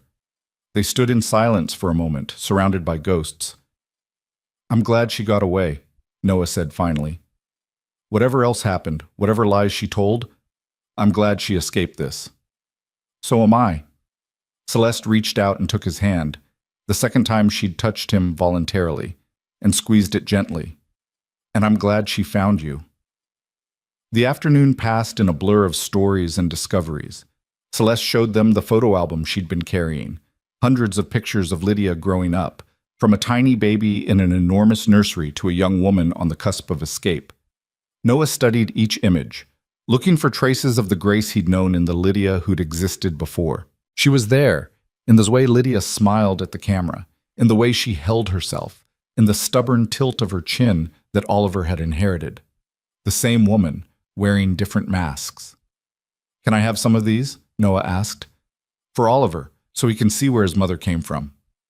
Take whatever you want. I have copies. They had lunch in the garden, surrounded by flowers that Celeste said Lydia had planted herself as a teenager. Oliver ran through the hedges, playing some elaborate game of his own invention, while the adults sat on a stone bench and talked. "This must be strange for you," Celeste said, "being here, seeing all of this." "It's overwhelming," Noah admitted, "but it helps. Understanding where she came from helps me understand who she was." "And who was she? To you, I mean. Not Lydia Ward, heiress and escapee. Grace Ramsey, your wife." Noah thought about the question carefully before answering. "She was home. That's the only way I can describe it. Before I met her, I was just floating through life, not really connected to anything. And then she appeared, and suddenly everything had meaning. I wanted to build something, be someone, create a life worth living. She made me want to be better than I was. She did the same thing for me when we were kids." Celeste's voice was soft with memory. "Our mother was so cold, so distant. But Lydia was warmth and light.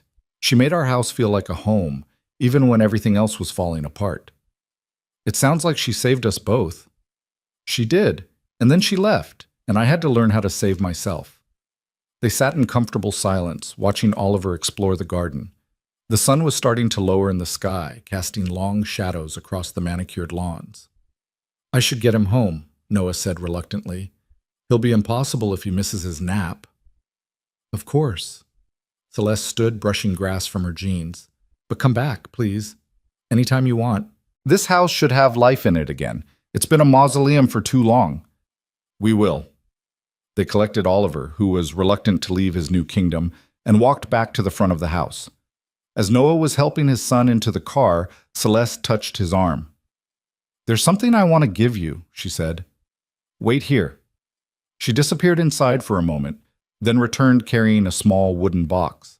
It was old and ornate, the kind of box that held precious things. "This was Lydia's," Celeste said, placing it in his hands. "She kept her most treasured possessions in it. Letters, photographs, little mementos. When she ran, she left it behind. Whether by accident or intentionally, I never knew. I've kept it all these years, hoping someday I'd have the chance to return it to her." Noah opened the box carefully. Inside were exactly what Celeste had described, a collection of small treasures that told the story of a young woman's life. A dried flower pressed between glass, a movie ticket stub, a handwritten poem, and at the bottom, a photograph Noah had never seen. It was Grace, Lydia, sitting on a beach somewhere, laughing at the camera. She couldn't have been more than 20. Her hair was wild from the wind, her face was tanned and freckled, and she looked happier than Noah had ever seen her. "That was taken the summer before she ran," Celeste said quietly. "We went to the coast together, just the two of us, while our mother was away on business. 3 days of freedom. 3 days of pretending we were normal people with normal lives." Noah stared at the photograph, at this glimpse of Grace before she became Grace. She looked so young, so hopeful, so unaware of everything that was coming. "Thank you," he said, his voice rough. "For this, for everything." Celeste nodded, her eyes bright. "Take care of each other, you and Oliver. That's all she would have wanted." "We will."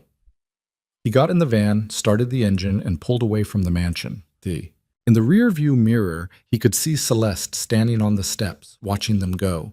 She raised her hand in a small wave, and something about the gesture, so ordinary, so human, made Noah's heart clench. Oliver was already half asleep, clutching Mr. Buttons in one arm and his pigeon feather in the other. The treasures of 2 different lives, combined in the hands of a 5-year-old who understood nothing and everything at once. "Daddy?" Oliver murmured drowsily. "Yeah, buddy. Aunt Celeste is nice. Yeah, she is. I think Mommy would like her." Noah blinked back tears. "I think Mommy did like her. Very much." "Good." Oliver yawned, his eyes closing completely. "That's good." Within moments, he was asleep. Noah drove home through streets that were becoming familiar again, that were starting to feel less like obstacles and more like pathways. The wooden box sat on the passenger seat beside him, full of secrets he had yet to discover. There was still so much he didn't know, so much pain to process, so many questions to answer, so many pieces of Grace's puzzle still scattered across the floor. But for the first time since that day in the mansion when his world had cracked open, Noah felt something other than confusion and grief. He felt grateful. Grateful for the 5 years he'd had with Grace. Grateful for Oliver, who carried her forward into the future. Grateful for Celeste, who was helping him understand the woman he'd loved but never fully known. And somewhere, beneath all of that, grateful for something else. Something he couldn't quite name yet. Something that felt like the first green shoots pushing up through winter soil. Something that felt like the beginning of healing. The weeks that followed the visit to the Ward estate passed like water through fingers, each day blending into the next in a rhythm that felt both familiar and completely new. Noah continued his deliveries, continued making burnt pancakes for Oliver, continued sleeping alone in a bed that still felt too large. But something had shifted beneath the surface of his ordinary life, something he couldn't quite name but could feel with every breath. Celeste became a regular presence in their world. She would call in the evenings after Oliver was asleep, and they would talk for hours about everything and nothing. She told him stories about Lydia's childhood that made him laugh until his sides ached. He told her about Grace's quirks and habits, the small intimacies of marriage that no one else would ever know. Together, they were reconstructing a woman who had been two people, filling in the gaps that each of them had carried alone. She used to sleepwalk, Noah said one night, lying on his couch with the phone pressed to his ear. In the first year of our marriage, I'd wake up and find her standing by the window, staring out at nothing. When I'd ask her what she was looking for, she'd say a way out and then go back to bed. She never remembered it in the morning. She sleepwalked as a child too, Celeste said, her voice soft through the phone line. Our mother had the staff lock her bedroom door at night because she was afraid Lydia would hurt herself, but that just made it worse. She'd wake up in the morning with bruises on her hands from trying to get out. Jesus. Our mother's solution to everything was containment. If she couldn't control something, she'd lock it away until it stopped being a problem. Celeste paused. Lydia was always a problem she couldn't solve. These conversations became the architecture of Noah's evenings, something he looked forward to with an intensity that surprised him. Celeste understood things about Grace that no one else could, and in sharing that understanding she had become something unexpected. Not just Oliver's aunt, not just the bearer of his dead wife's secrets, something more, something he wasn't ready to examine too closely. Oliver, for his part, had fallen completely in love with his aunt. He talked about her constantly, asked when they could visit the big house again, drew pictures of the garden and the fountain and the room with 2 million books. He slept with Mr. Buttons every night and informed anyone who would listen that his mommy had been a princess who lived in a castle. Not exactly a princess, Noah said gently one morning, watching his son color a picture of a crown. More like a person who had a lot of money, but didn't want it. Why wouldn't you want money? Oliver asked, genuinely baffled. Money buys gummy bears. Some things are more important than gummy bears. That's crazy talk, Daddy. Noah laughed, but the question stayed with him throughout the day. Why hadn't Grace wanted the money? Why had she chosen a life of struggle over a life of luxury? The answer, he knew, was more complicated than any 5-year-old could understand. It was about freedom and control and the price of being owned by someone who saw love as a transaction. But Oliver would learn that eventually. He would grow up and read his mother's journal and understand the full weight of her choices. For now, let him believe in princesses and castles and the simple economics of gummy bears. A month after the visit to the estate, Celeste invited them to dinner at a restaurant downtown. Not Marchetti's this time, but somewhere new, somewhere that didn't carry the weight of their first emotional conversation. She'd chosen a family-friendly place with crayons on the table and a kid's menu that Oliver studied with the seriousness of a wine sommelier. I'll have the chicken fingers, he announced after careful deliberation, and the mac and cheese, and the chocolate milk, and the ice cream for dessert. That's a lot of food, Noah said. Are you sure you can eat all that? I'm a growing boy. Aunt Celeste says so. Celeste smiled at this, and Noah noticed again how different she looked when she smiled. The sharp edges of her face softened, the ice in her eyes melted. She was beautiful, he realized with a jolt of something uncomfortable. She had probably always been beautiful, but he hadn't let himself see it before. Your aunt is very wise, Noah said, dragging his attention back to the menu. But maybe we start with chicken fingers and see how we feel after. Dinner was easy in a way that surprised him. Oliver dominated the conversation with stories about school and friends, and a detailed explanation of why ladybugs were the best insects, allowing Noah and Celeste to exchange amused glances over his head. It felt domestic, Noah realized. It felt like something families did. The thought made his stomach clench with guilt. After dinner, they walked to a nearby park where Oliver could burn off some energy before bedtime. The evening was warm, the kind of perfect spring night that made you believe anything was possible. Fireflies were starting to emerge, blinking their cold light in the gathering dusk. "Watch, Daddy, watch!" Oliver sprinted toward the playground, his small legs pumping furiously. "I'm watching," Noah called back, settling onto a bench near the swings. Celeste sat beside him, close enough that he could smell her perfume, something light and floral that reminded him inexplicably of Grace. "He's incredible," Celeste said, watching Oliver climb the jungle gym with fearless determination. "He has so much of her in him. He has a lot of himself in him, too. Grace used to say he came into the world with his personality fully formed, and our job was just to keep him alive until he could take over." That sounds like something she would say. They sat in comfortable silence, watching Oliver play. The fireflies were multiplying now, turning the park into something magical, something out of a fairy tale. "I've been thinking," Celeste said finally, her voice careful in a way that put Noah on alert. "About us." The word hung in the air between them, heavy with implications. "What about us?" Noah asked, keeping his voice neutral. "About what this is, what we're doing, where it's going. We're getting to know each other, for Oliver's sake." "Is that all it is?" Noah turned to look at her, really look at her, and saw something in her expression that made his heart skip. She was nervous, he realized. Celeste Ward, billionaire heiress who controlled boardrooms and commanded respect with a glance, was nervous about what he might say. "I don't know," he admitted. "I don't know what this is." "Neither do I. And that terrifies me." "Why?" She was quiet for a long moment, her eyes fixed on Oliver in the distance.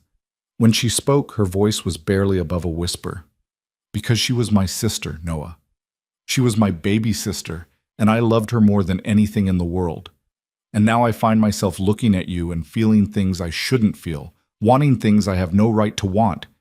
And I don't know if that makes me a terrible person or just a human being who's been alone for too long."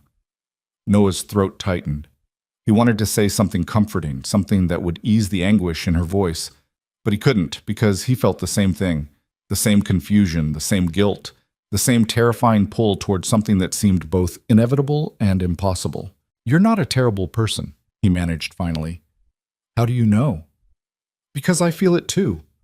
Celeste turned to look at him, her eyes wide. "You do?" "I don't know when it started.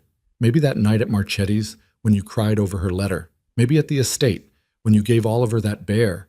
Maybe it was happening all along and I was too scared to admit it."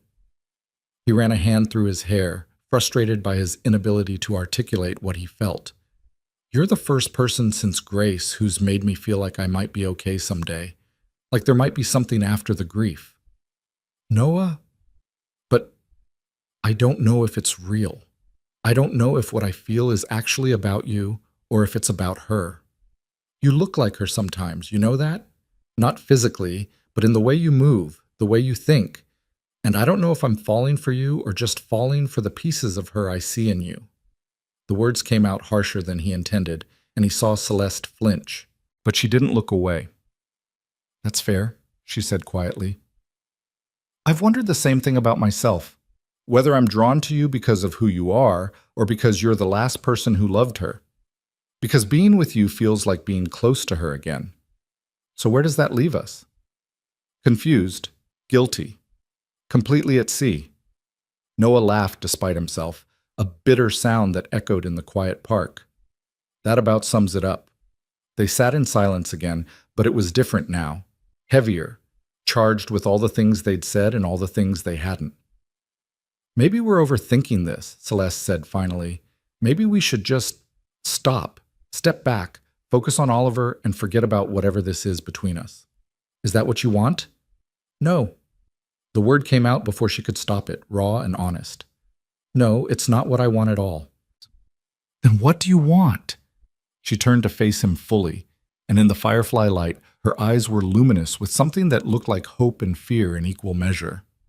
I want to stop feeling guilty for being alive, she said. I want to stop punishing myself for caring about someone. I want to honor my sister's memory without being trapped by it forever. She paused, and when she spoke again, her voice was barely audible.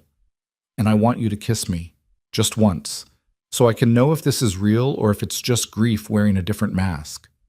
Noah's heart was pounding so loud he was sure she could hear it. Every rational part of his brain was screaming at him to stop, to think, to remember who this woman was and who her sister had been. But another part of him, a deeper part, was already leaning toward her, already closing the distance between them. Celeste, he whispered, this is insane. I know. Your sister was my wife. I know. If we do this, there's no going back. I know. They were inches apart now, close enough that he could feel the warmth of her breath on his face. Her eyes were searching his, looking for permission, looking for doubt, looking for anything that would tell her to stop. She didn't find it. Noah closed the final distance between them and pressed his lips to hers. The kiss was gentle at first, tentative, both of them testing the waters of something they'd been circling for weeks.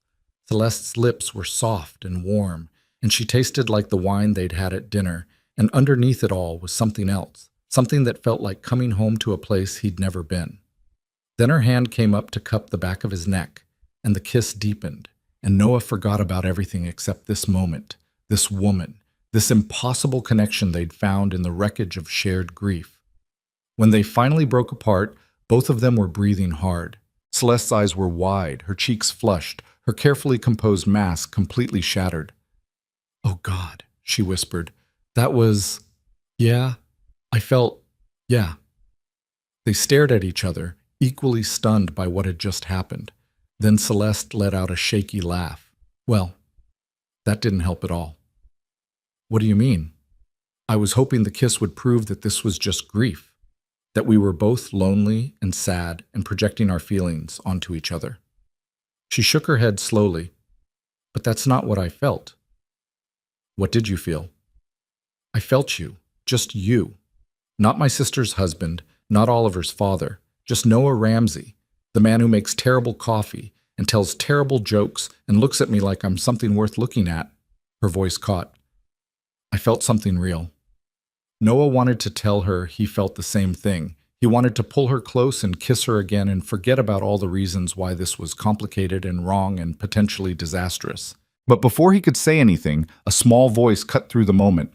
Daddy? Aunt Celeste? What are you doing? They sprang apart like guilty teenagers. Oliver was standing a few feet away, his head tilted to the side, observing them with the frank curiosity of childhood. We were just talking, Noah said, his voice slightly higher than normal. It looked like kissing. It wasn't kissing, it was close talking. Oliver looked deeply skeptical. That's not a real thing. It is too a real thing. Grown-ups do it all the time. You're being weird, Daddy. Celeste was trying not to laugh and failing miserably. She pressed her hand to her mouth, but her shoulders were shaking with suppressed mirth. Your dad is definitely being weird, she agreed. But that's okay. Weird can be good sometimes. Oliver considered this. I'm hungry. You just ate a whole dinner. That was forever ago. Can we get ice cream? Noah exchanged a look with Celeste over Oliver's head, a look that held questions and promises and the acknowledgement that something had changed between them. Then he turned back to his son. Ice cream sounds perfect. They walked to the ice cream truck together, Oliver between them, holding both their hands. And even though Noah's mind was spinning with everything that had just happened, even though he had no idea what any of this meant or where it was going, he couldn't deny that this felt right. The three of them together, moving through a warm spring evening toward something sweet. The days after the kiss were strange and beautiful and terrifying all at once. Noah and Celeste didn't talk about what had happened, not directly, but there was a new awareness between them, a current that ran beneath every conversation, every shared glance, every accidental touch. They continued their routine of phone calls and visits, of building Oliver's relationship with his aunt, and filling in the gaps of Grace's history. But now there was something else underneath it all, something growing in the spaces between words. Noah found himself thinking about Celeste at odd moments. While making deliveries, he'd wonder what she was doing, what meetings she was attending, whether she was thinking about him too. At night, lying in bed, he'd replay the kiss over and over, remembering the exact moment when he'd stopped feeling guilty and started feeling alive. But the guilt always came back. It would hit him at unexpected moments, sharp and sudden, like a knife between the ribs.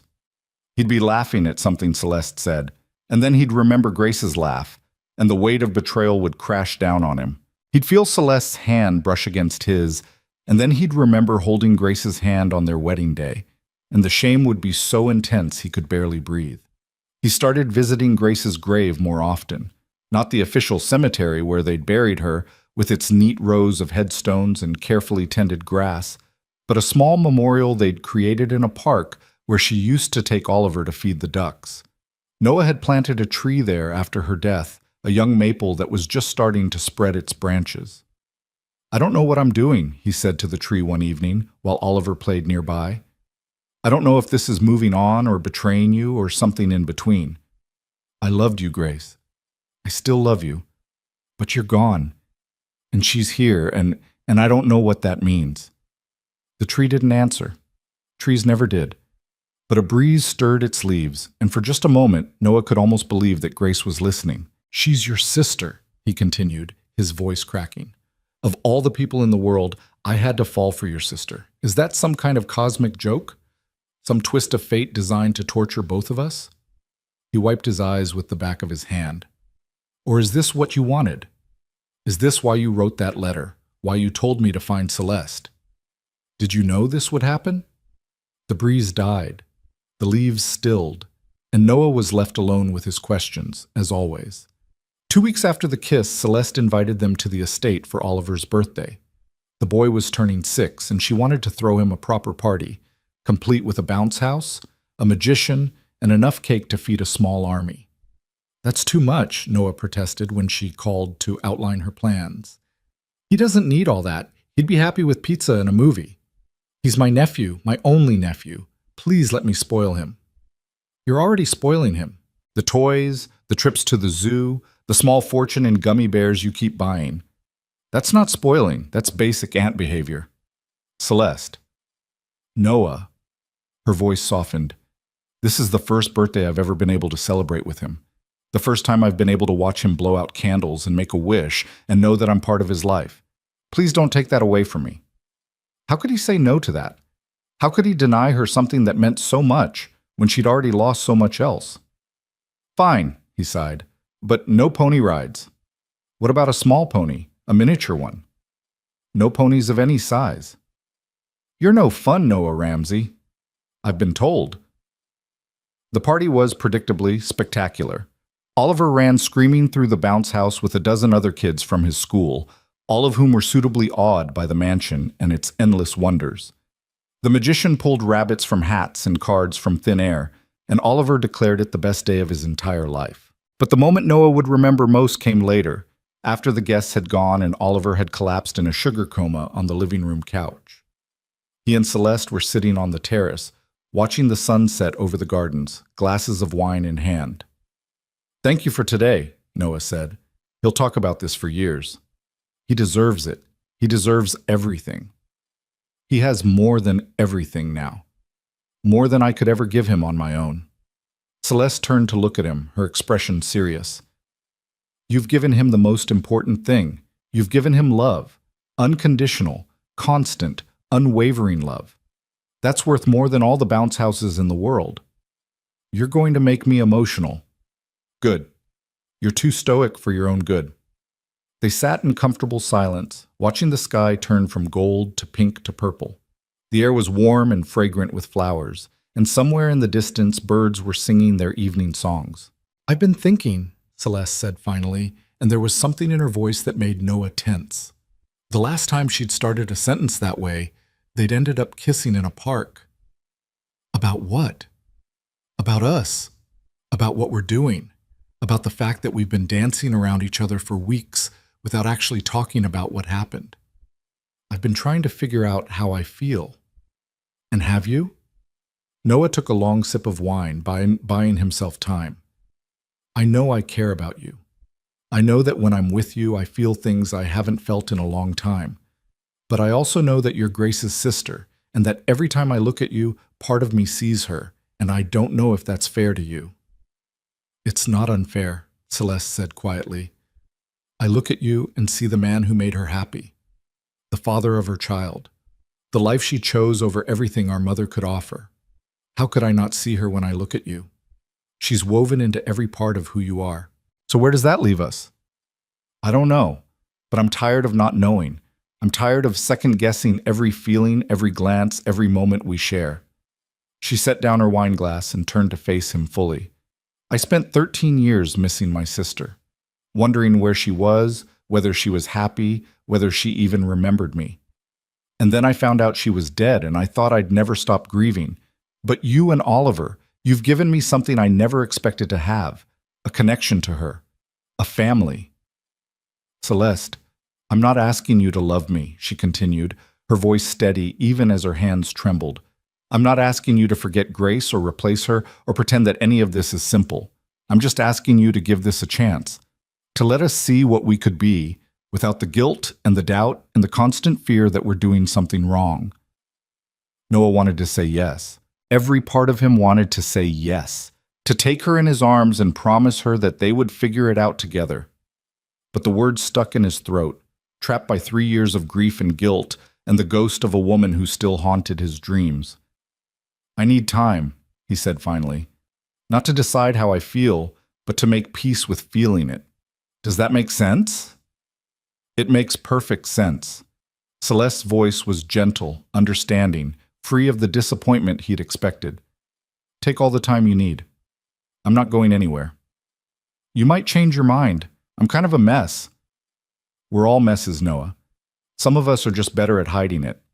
She reached out and took his hand, her fingers intertwining with his. But for what it's worth, I think you're a beautiful mess. The best kind of mess. They sat there as the sun finished setting, holding hands in the darkness, two people trying to find their way through the complicated terrain of love and loss. And even though Noah couldn't give her the answer she wanted, even though he was still tangled up in knots of guilt and confusion, he felt something shift inside him. Not resolution, not certainty, but maybe the beginning of acceptance. The weeks that followed were a slow unwinding, a gradual loosening of the knots that had bound Noah's heart for so long. He stopped fighting his feelings for Celeste and started simply observing them, letting them exist without judgment or analysis. He noticed the way his heart jumped when her name appeared on his phone. He noticed the warmth that spread through him when she laughed at one of his terrible jokes. He noticed how natural it felt when the three of them were together, him and Celeste and Oliver, like puzzle pieces that had finally found their proper place. But he also noticed the moments of doubt, the flashes of guilt that still caught him off guard. He noticed the way Grace's photograph seemed to follow him around their small apartment, her painted eyes watching as he slowly opened his heart to another woman. He noticed the tight feeling in his chest whenever Oliver mentioned Mommy and Aunt Celeste in the same breath, as though they were two halves of the same person. One night, about 2 months after the kiss in the park, Noah made a decision. I want to tell you about Grace, he said to Celeste over the phone. Not the woman in the photograph or the sister you remember, the woman I was married to. All of it, the good and the bad. Because if we're going to do this, you need to know who she really was. Not just Lydia who escaped, but Grace who stayed. Celeste was quiet for a moment. Are you sure? No, but I think it's necessary. Then I'm listening. And so Noah talked. He talked about how Grace burned every meal she ever cooked but insisted on trying anyway. About how she cried during commercials but stayed dry-eyed through funerals because she said real grief was too private for tears. About how she would wake up in the middle of the night, gasping from nightmares she refused to discuss, and he would hold her until she fell asleep again. He talked about their fights, which were rare but fierce, both of them too stubborn to back down. About the time she threw a plate at his head because he'd forgotten their anniversary, and the time he slept on the couch for a week because he'd made a comment about her cooking that she'd taken as an insult. About the making up afterward, which was always worth the fight. He talked about her illness, about the headaches that started as annoyances and became harbingers of something terrible, about the diagnosis that had come too late, the cancer that had spread too far, the treatments that had bought them months instead of years, about the final weeks when she was too weak to get out of bed, and he would lie beside her and tell her stories about the life they would have had if fate had been kinder. "She asked me to be happy," Noah said, his voice rough with tears he couldn't stop. "In the end, she made me promise that I wouldn't spend the rest of my life mourning her. She said she'd haunt me if I did, and not in a friendly ghost kind of way." Celeste laughed through her own tears. "That sounds like her. She always did hate moping. I've been breaking that promise for 3 years, punishing myself for surviving when she didn't. But lately, I've started to think maybe she was right. Maybe being happy isn't a betrayal. Maybe it's exactly what she would have wanted." "She would have wanted it," Celeste said softly. "I know she would have. She loved you, Noah. She wouldn't want you to spend the rest of your life alone." "Even if being not alone means being with her sister?" The question hung in the air, heavy with everything they'd been dancing around for months. "I think," Celeste said slowly, "that Lydia would have seen a certain poetry in it. The two people who loved her most, finding each other through their shared grief. She always did have a flair for the dramatic." "You think she'd approve?" "I think she'd say it took us long enough." Noah laughed, a genuine laugh that surprised him with its warmth. "You're probably right." "I'm always right. Ask anyone." They talked until late into the night, sharing memories and tears and the fragile beginning of something new. When Noah finally hung up the phone, his face was wet and his heart was lighter than it had been in years. The next morning, he woke up early and drove to Grace's tree. The maple had grown since he'd planted it, its branches reaching toward the sky like arms raised in celebration. He sat beneath it, watching the sun rise over the park, and spoke to his dead wife one last time. "I think I'm falling in love with her," he said. "Your sister, the woman you ran from and missed and never stopped loving. I don't know if that's fate or coincidence or some kind of cosmic joke, but it's happening whether I understand it or not." A bird landed on one of the branches, tilting its head as if listening. "I'm not going to forget you. I'm not going to stop loving you. You'll always be Oliver's mother, always be the woman who saved me from myself, always be the first great love of my life." Noah's voice broke, but he pushed through. "But I think there might be room for another love, a different love. Something that doesn't replace what we had but grows alongside it." The bird chirped once, then flew away. "If you can hear me, wherever you are, I hope you know that I'm okay. Oliver is okay. We're going to be okay." He placed his hand on the rough bark of the tree, feeling the life pulsing beneath it. "And I hope you know that I'm grateful for every moment we had, for the son you gave me, for the path that led me to your sister." He paused, a small smile crossing his face. "I hope you know that I'm finally ready to keep my promise. I'm finally ready to be happy." The morning light filtered through the leaves, casting dancing shadows on the ground around him. And for just a moment, Noah could have sworn he felt something, a warmth, a presence, a whisper of peace. Then the moment passed, and he was alone again. But it was a different kind of alone, an alone that felt like a beginning rather than an ending.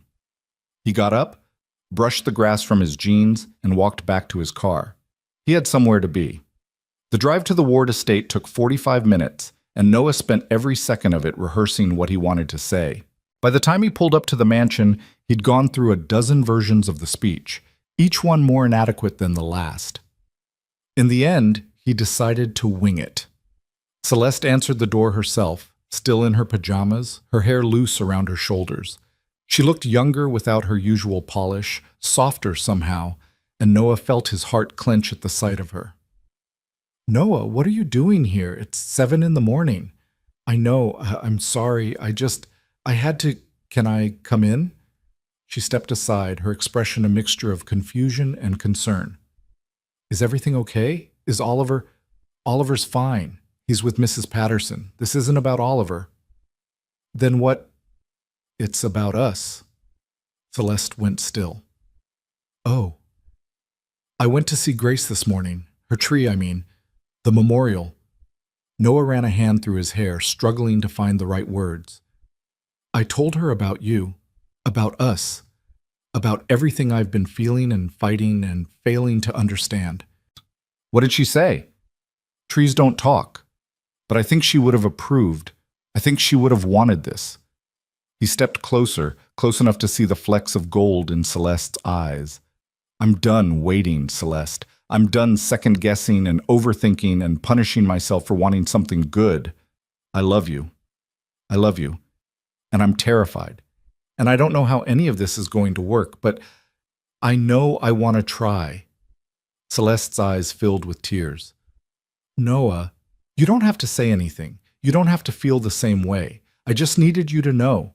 I needed to say it out loud, to make it real. You idiot, Celeste whispered. You beautiful, oblivious idiot. I've been in love with you for weeks. You have? Of course I have. I've been trying to tell you in 1,000 different ways, but you were so tangled up in your guilt that you couldn't see it. I see it now. Do you? Yes. Noah reached out and cupped her face in his hands, marveling at the softness of her skin, the warmth of her breath against his fingers. I see you, Celeste. Not Grace's sister, not Oliver's aunt, you, and I love what I see. Then stop talking, she said, and kiss me. He did. This kiss was different from their first one. That kiss had been tentative, questioning, two people testing uncertain ground. This kiss was a declaration. It was a promise. It was two people finally letting themselves want what they'd been denying for months. When they broke apart, both of them were crying and laughing at the same time, overwhelmed by the enormity of what they'd just admitted. This is insane, Celeste said. You know that, right? This whole situation is completely, utterly insane. I know. People are going to talk. They're going to judge us. They're going to say terrible things about how quickly you moved on, about how inappropriate this is. Let them talk. Easy for you to say. You're not the one who will be painted as the scheming sister who swooped in on her sibling's husband. Anyone who says that doesn't know you, doesn't know us. Noah pulled her close, wrapping his arms around her. I don't care what people think. I only care about what's real. And what's real? This. He kissed her forehead. This is real. You and me and Oliver and whatever future we build together. That's the only thing that matters. Celeste buried her face in his chest, and he felt her shoulders shake with sobs she'd been holding back for far too long. I never thought I'd have this, she whispered. A family. A home. Someone who loves me for me. Not for the Ward name or the Ward fortune. Well, get used to it, because you're stuck with us now. Is that a threat or a promise? Both. They stood there in the foyer of the mansion, holding each other as the morning light streamed through the windows. Above them, the portrait of Grace, Lydia, looked down with her enigmatic, almost smile, watching over the two people who had loved her best. And for the first time since her death, Noah didn't feel haunted by that gaze. He felt blessed. The next few weeks were a whirlwind of adjustments and revelations. Noah and Celeste agreed to take things slowly, to ease Oliver into understanding what was happening between the adults in his life. But slow was a relative term, and before long they were spending more nights at the estate than apart, building a new rhythm that included all three of them. Oliver, with the adaptability of childhood, accepted the changes with remarkable grace. He seemed to understand, in his intuitive 5-year-old way, that something important was shifting. He started referring to Celeste as my Celeste when talking to his friends, and Noah caught him once telling another child that he was very lucky because he had 2 moms, one in heaven and one on earth. The remark made Noah cry. Celeste too, when he told her about it later. He's extraordinary, she said, wiping her eyes. How did you raise such an extraordinary child? I had help. Grace did most of the heavy lifting before she got sick. And you've been doing it alone ever since. That's not nothing, Noah. It felt like nothing. It felt like failing most days. You didn't fail. Look at him. Through the window, they could see Oliver playing in the garden, chasing butterflies with single-minded determination. He's happy. He's healthy. He's loved. That's not failure. That's the opposite of failure. Noah pulled her close, breathing in the scent of her hair. When did you get so wise? I've always been wise. You just weren't paying attention. They were happy. really, genuinely happy in a way that Noah hadn't known he could be again. There were still hard days, days when the guilt crept in, days when Grace's absence felt like a physical wound, days when the complications of their situation seemed insurmountable. But there were more good days than bad, and that ratio was slowly, steadily improving. And then came the night that changed everything again. It was a Thursday, unremarkable in every way, when Celeste's phone rang during dinner. She glanced at the screen, frowned, and excused herself to take the call. Noah watched her go, a vague unease stirring in his stomach. Something about the way her face had changed when she saw the caller ID, the sudden tension in her shoulders. 5 minutes later, she returned. Her face was pale, her hands were shaking, and she looked like she'd seen a ghost. "What is it?" Noah asked, rising from his chair. "What's wrong?" Celeste looked at him, and her eyes were filled with something he couldn't identify. Fear? Disbelief? Both? "That was my mother's lawyer," she said, her voice barely above a whisper. "There's been a discovery, something in my mother's private records that was sealed until 5 years after her death." "What kind of discovery?" Celeste swallowed hard. "Before she died, my mother hired a private investigator, one we didn't know about. He found Lydia, found Grace, 2 years before she died. My mother knew where she was. She knew about you, about Oliver, about everything." Noah felt the blood drain from his face. "What?" "She knew, Noah. My mother knew that Lydia was alive and married and had a child, and she never told me. She never did anything about it. She just watched from a distance." "Why? Why wouldn't she? I don't know." Celeste's voice cracked. "But there's more. The lawyer says there's a letter my mother wrote to Lydia before she died.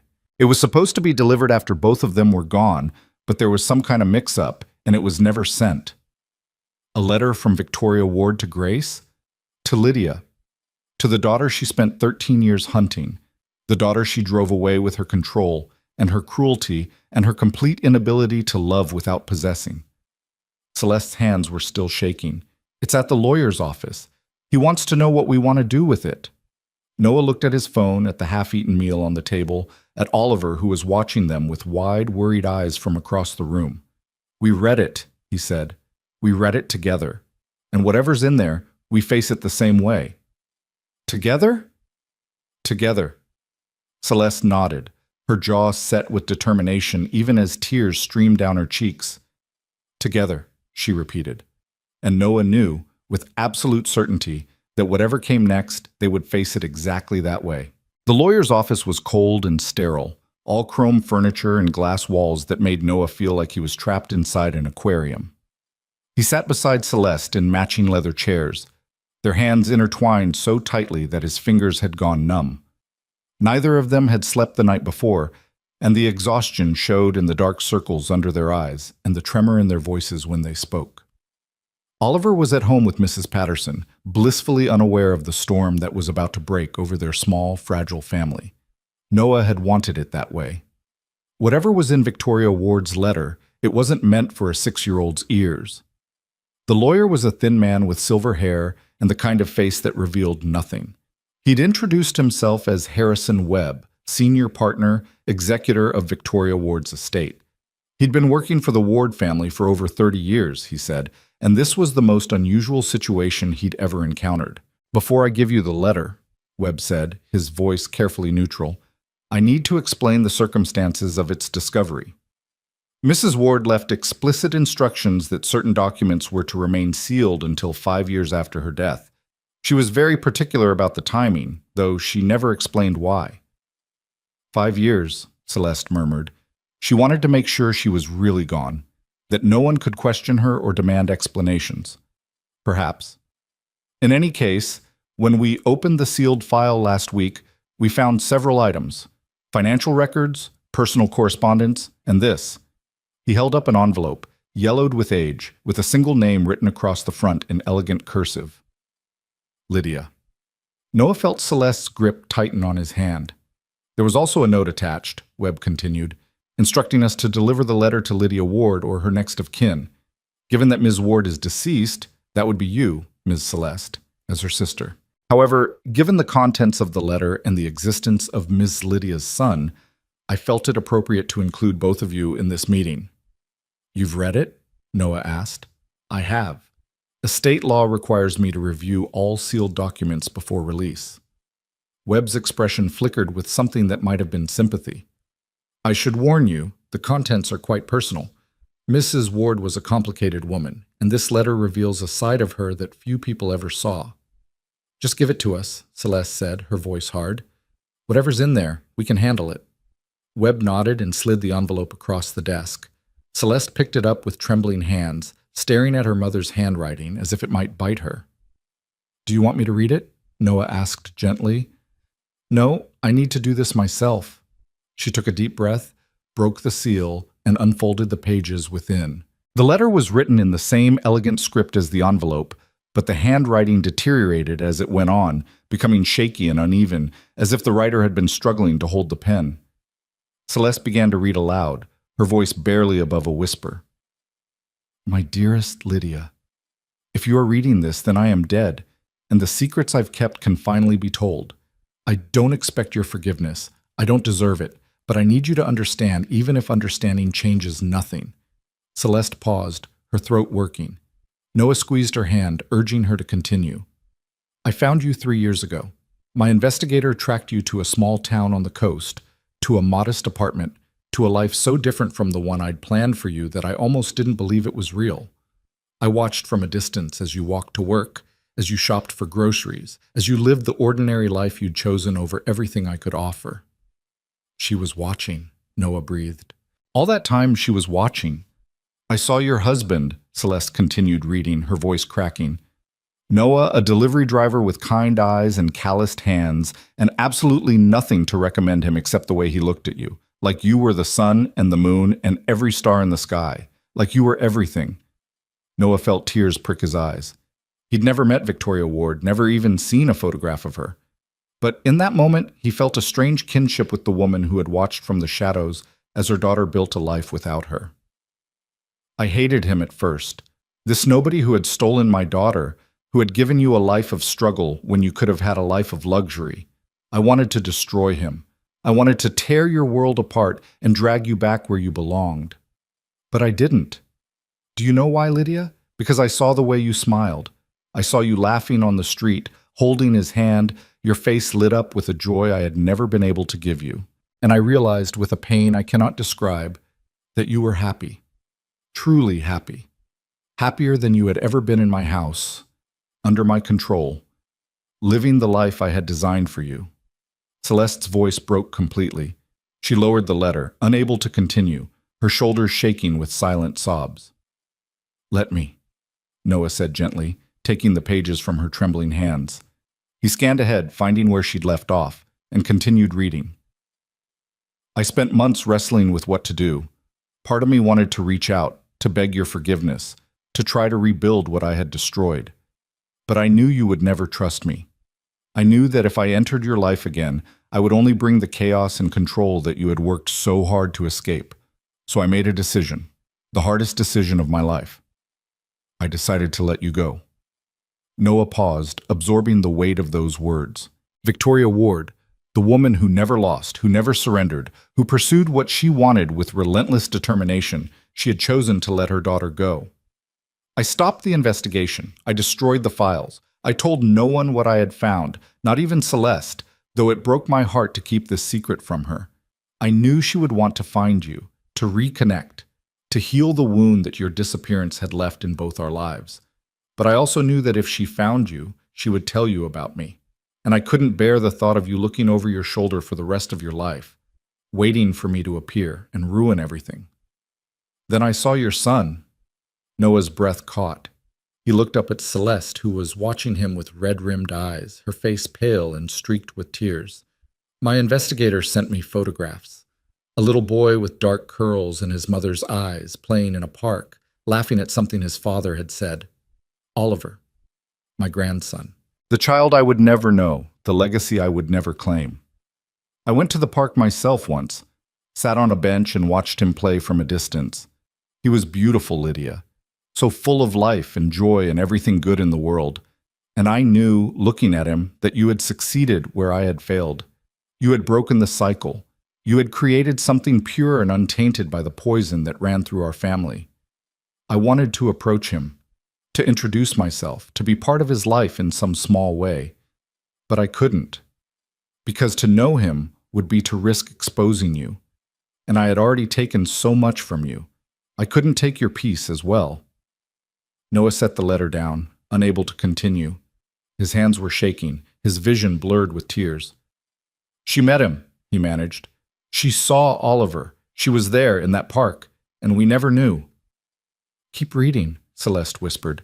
Please, I need to know how it ends.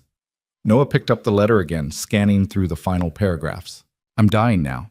The doctors say I have months, perhaps weeks, and I find that facing death clarifies things in ways that living never could. I regret so much, Lydia. I regret the control and the manipulation and the inability to love you without trying to own you. I regret driving you away. I regret every harsh word and every impossible expectation and every moment when I chose the Ward legacy over your happiness. But I don't regret letting you go. That one decision, made in a moment of rare clarity, may be the only truly good thing I ever did for you. I gave you your freedom, even though it cost me everything. If you're reading this, it means I'm gone, and you're still living the life you chose. I hope you're still happy. I hope Noah still looks at you like you're everything. I hope Oliver grows up strong and kind and free, unshackled by the weight of our family's expectations. And if Celeste is there with you, and I suspect she might be because your sister's love for you never wavered, even when mine failed, please tell her that I'm sorry. Sorry for keeping this secret. Sorry for denying her the chance to reconnect with you while you were still alive. I thought I was protecting her, but I see now that I was only protecting myself. I love you, Lydia. I know I never said it enough. I know my love was twisted and controlling and ultimately destructive, but it was real. It was the realest thing I ever felt. And I will go to my grave wishing I had known how to express it without crushing you in the process. Be happy, my darling girl. Be free. And know that somewhere, in whatever comes after this life, your mother is watching over you. Not to control, not to judge, just to love, the way I should have loved you all along. Forever yours, Mother. The letter ended there. Noah set it down on the desk, his hands still trembling, his heart aching with an emotion he couldn't name. Beside him, Celeste was crying openly now, her composure completely shattered. He pulled her into his arms and held her while she sobbed, her tears soaking through his shirt, her body shaking with grief for a mother she had hated and loved in equal measure. She knew, Celeste gasped between sobs. She knew, and she let her go. She actually let her go. She loved her, Noah said, his own voice rough with tears. In her own broken way, she loved her. I spent years hating her, years thinking she was a monster who only cared about control. But she gave Lydia the one thing she had always wanted. She gave her freedom. Maybe that's what love looks like sometimes. Letting go, even when it breaks you. They held each other in that cold, sterile office, two people drowning in the complexity of family and love and the secrets that bind us together even as they tear us apart. The lawyer sat quietly, giving them space, understanding that some moments require silence. Finally, Celeste pulled back, wiping her eyes with the back of her hand. "What do we do now?" she asked. "We go home," Noah said. "We hold Oliver. We tell him someday, when he's old enough to understand, about the grandmother who loved him from a distance because she loved his mother enough to stay away. And us?" Noah cupped her face in his hands, looking into her eyes with all the certainty he possessed. "We live," he said. "We love. We honor Grace's memory by building the life she wanted for us, the life your mother, in her final act of grace, made possible." Celeste nodded, a watery smile breaking through her tears. "Together? Always together." They left the lawyer's office hand in hand, walking out into a world that looked exactly the same but felt completely different. The sun was shining, the birds were singing, and somewhere across town, a little boy with his mother's eyes was waiting for them to come home. And home was exactly where they were going. 3 weeks after reading Victoria Ward's letter, Noah found himself standing at Grace's grave for the first time since he'd planted her memorial tree. The official cemetery was different from the park. Quieter, more solemn, with rows of polished headstones stretching toward the horizon like silent sentinels. He'd avoided this place for 3 years, preferring the living warmth of the maple tree to the cold finality of carved granite. But today felt different. Today, he needed to be here. Oliver walked beside him, clutching Mr. Buttons in one hand and a small bouquet of wildflowers in the other. The boy had picked them himself that morning, insisting that Mommy would want the purple ones because purple was the color of magic. "Is this where Mommy sleeps?" Oliver asked as they approached the grave. "This is where we put her body," Noah said carefully. "But remember what we talked about? Mommy's spirit, the part that made her Mommy, that's not here. That's everywhere. In the wind and the sunshine, and especially in your heart." Oliver nodded solemnly. "And in heaven. And in heaven." They reached the headstone and Noah felt his throat tighten. He'd chosen the inscription himself in those dark days after the funeral when every decision felt impossible. The words were simple, almost inadequate, but they were all he'd been able to manage at the time. Grace Ramsey, beloved wife and mother. She chose love. He hadn't known back then how true those words really were. He hadn't known that Grace had chosen love over wealth, over family, over everything she'd been raised to value. He hadn't known that her choice had been the bravest thing anyone had ever done for him. "Can I put the flowers down?" Oliver asked. "Of course, buddy." Oliver knelt beside the headstone and carefully arranged the wildflowers against the granite. His small face was serious, concentrated, as if this were the most important task in the world. "Hi, Mommy," he said softly. "I brought you flowers. Daddy says you can't see them, but I think you can. I think you can see everything from heaven." Noah's eyes burned with tears he refused to shed. Not yet. Not in front of Oliver. "I have some news," Oliver continued, his voice bright and matter-of-fact. "Aunt Celeste is going to be my new mommy. Not instead of you. Daddy said you'll always be my first mommy and nobody can ever replace you. But Aunt Celeste is going to be my second mommy, and she's going to live with us and take care of me and love me forever." Noah hadn't known Oliver understood that much. They'd been so careful about explaining the changes, using simple words and gentle reassurances, but children always understood more than adults gave them credit for. "Daddy loves her," Oliver said. "I can tell because he smiles different when she's around. Not his sad smile or his tired smile. His real smile, the one that goes all the way to his eyes. You used to make him smile like that, Mommy. I remember." A sound escaped Noah's throat, something between a laugh and a sob. He knelt beside his son, placing a hand on the boy's small shoulder. "You remember that?" "I remember everything about Mommy." Oliver looked up at him with those dark eyes, Grace's eyes, and smiled. "I remember her singing in the kitchen even though she couldn't sing good. I remember her reading me stories with all the funny voices. I remember how she smelled like flowers and how her hugs felt like being wrapped in sunshine." "That's beautiful, buddy." "Aunt Celeste smells different, like the ocean. And her hugs feel different too, like being wrapped in a soft blanket." Oliver considered this carefully. "I think that's okay.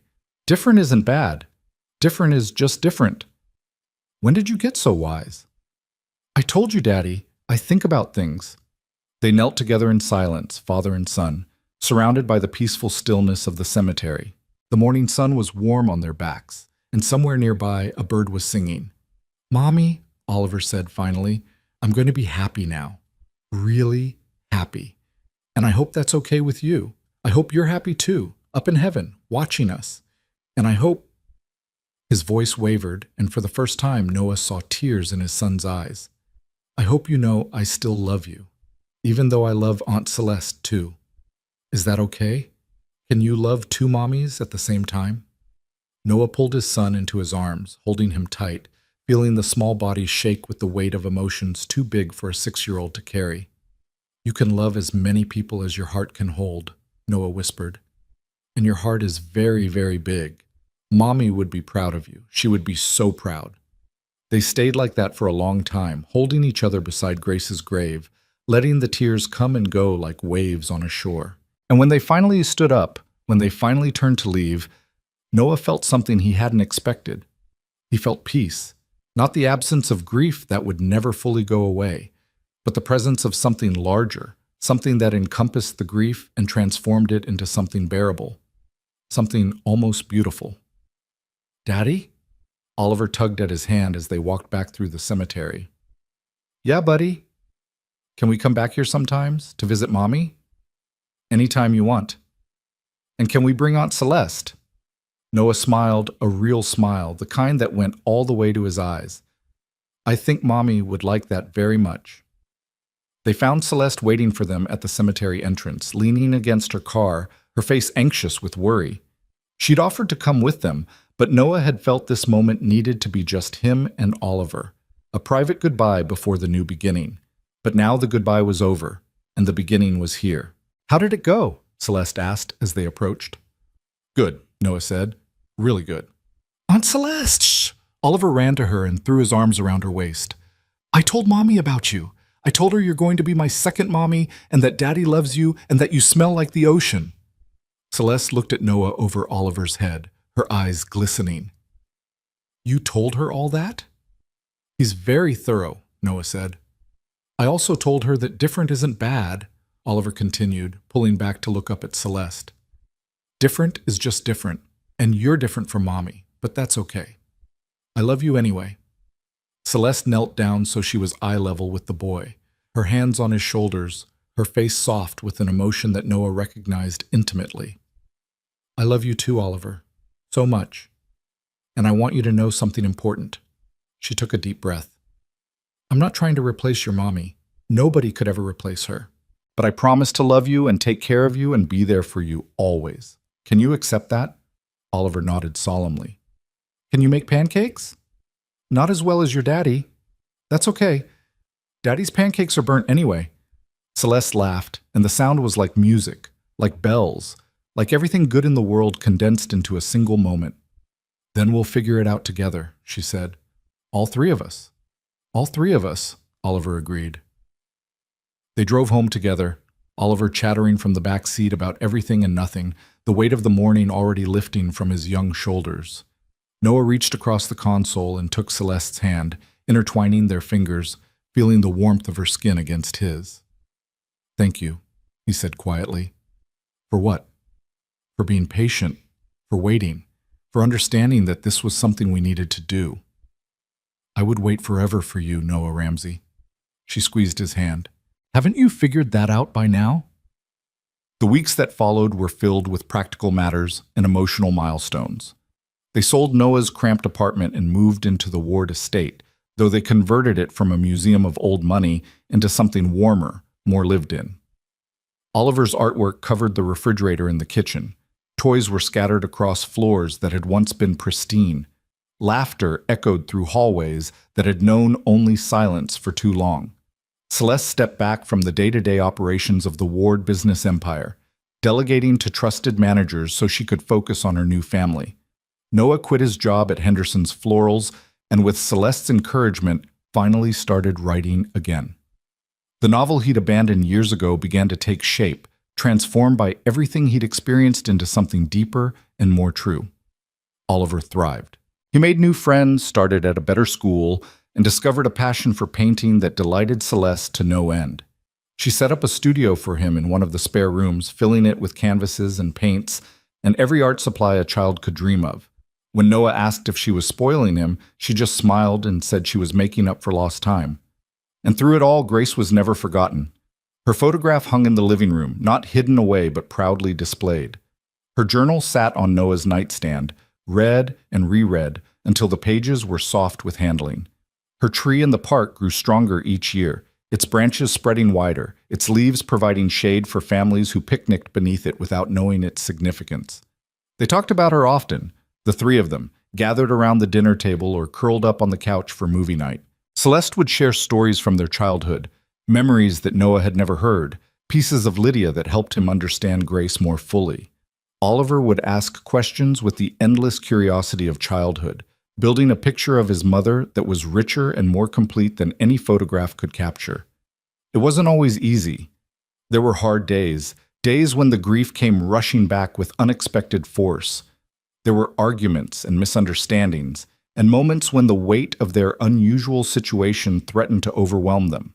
But they faced each challenge together, and together they always found their way through. On the first anniversary of the day, Noah had walked into the Ward mansion and seen his wife's portrait on the wall. They held a small ceremony at Grace's grave, just the three of them, standing in the morning light, remembering the woman who had brought them together even in death. "I never thought I'd say this," Noah said, looking at the headstone, "but I'm grateful. Grateful for the lies that led me here. Grateful for the secrets that eventually brought us together. Grateful for every twist of fate that put us in each other's paths." Celeste slipped her hand into his. She would be so happy, seeing us like this, knowing that her son is loved and safe and surrounded by family. "She is happy," Oliver said with the certainty of childhood faith. "I can feel it, can't you?" And standing there, in that quiet cemetery, with the sun warm on their faces and the wind rustling through the trees, Noah realized that he could. He could feel her, not as a ghost or a memory, but as a presence, a warmth, a love that transcended death and reached across the void to embrace them all. "Yeah, buddy," Noah said, his voice thick with emotion. "I can feel it too." They left the cemetery hand in hand, the three of them walking together into a future that was uncertain but full of promise. Behind them, Grace's headstone stood sentinel, its inscription catching the light. She chose love, and in choosing love, she had given them everything. The years that followed were kind to them. Oliver grew from a precocious 6-year-old into a thoughtful teenager, then a young man with his mother's artistic talent and his father's steady heart. He painted constantly, filling canvases with color and light and emotion, his work eventually hanging in galleries where critics used words like luminous and transcendent. Noah finished his novel, then wrote another, then another. His books were never bestsellers, but they found their audience, readers who appreciated quiet stories about ordinary people navigating extraordinary circumstances. He dedicated every book to the same two people.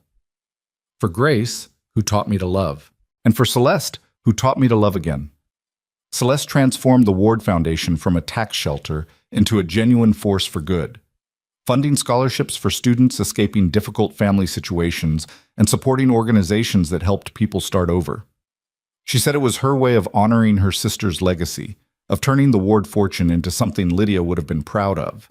They married on a spring afternoon, 5 years after that first fateful delivery, in a small ceremony at the estate. Oliver served as best man and ring bearer and gave a speech that made everyone cry. The reception was held in the garden where Lydia had planted flowers as a teenager, where Grace had dreamed of freedom, where a family had finally been made whole. And every year, on the anniversary of Grace's death, they returned to her grave. Sometimes just Noah, sometimes all three of them. Sometimes with flowers, and sometimes with stories, and sometimes with nothing but silence and memory. On what would have been Grace's 50th birthday, they made the trip together for the last time as a trio. Oliver was 23 now, about to leave for Paris on an art fellowship, about to begin his own adventure in the wider world. "I'm going to miss this," Oliver said, kneeling beside the headstone. "Coming here with you guys, talking to her." "You can talk to her anywhere," Noah reminded him. "She's not just here." "I know, but it feels different here. More real." Celeste knelt beside him, placing fresh flowers against the granite. "She would be so proud of you, the man you've become, the artist you're becoming." "Do you think she knows? Do you think she can see?" It was a question Oliver had asked many times over the years, and the answer had evolved as he grew. As a child, Noah had offered comfort and certainty. As a teenager, he'd offered philosophy and possibility. Now, speaking to a young man about to step into adulthood, he offered truth. "I don't know," Noah admitted. "Nobody knows what happens after we die. But I choose to believe that love doesn't end, that the people we lose stay connected to us somehow in ways we can't see or measure. And your mother loved you more than anything in the world. If there's any way for her to watch over you, she's doing it." Oliver nodded, his eyes bright with unshed tears. "I'm going to make her proud. I promise." "You already have," Celeste said, "every single day." They stood together in the cemetery, three people bound by love and loss and the strange alchemy of fate. The sun was warm, the sky was clear, and somewhere in the distance, a bird was singing. "I love you guys," Oliver said suddenly, pulling them both into a fierce hug. "I know I don't say it enough, but I do, so much." "We love you too," Noah managed, his voice rough. "Always have, always will." "That's what family is," Celeste added. "Love that doesn't end, love that just keeps growing, no matter what." They held each other for a long moment, letting the warmth of connection wash over them. And when they finally pulled apart, when they finally turned to leave, Noah cast one last look at Grace's headstone. She chose love. He smiled, feeling the truth of those words settle into his bones. She had chosen love, and in doing so, she had given them all the greatest gift imaginable. Not wealth or status or the Ward legacy, but something far more precious. A family. A future.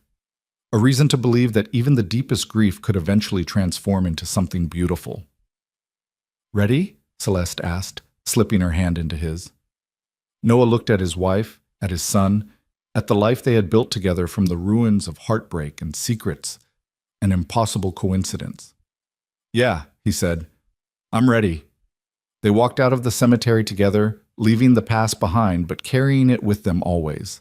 The sun was bright, the day was warm, and somewhere ahead, the future was waiting. And it looked a lot like home.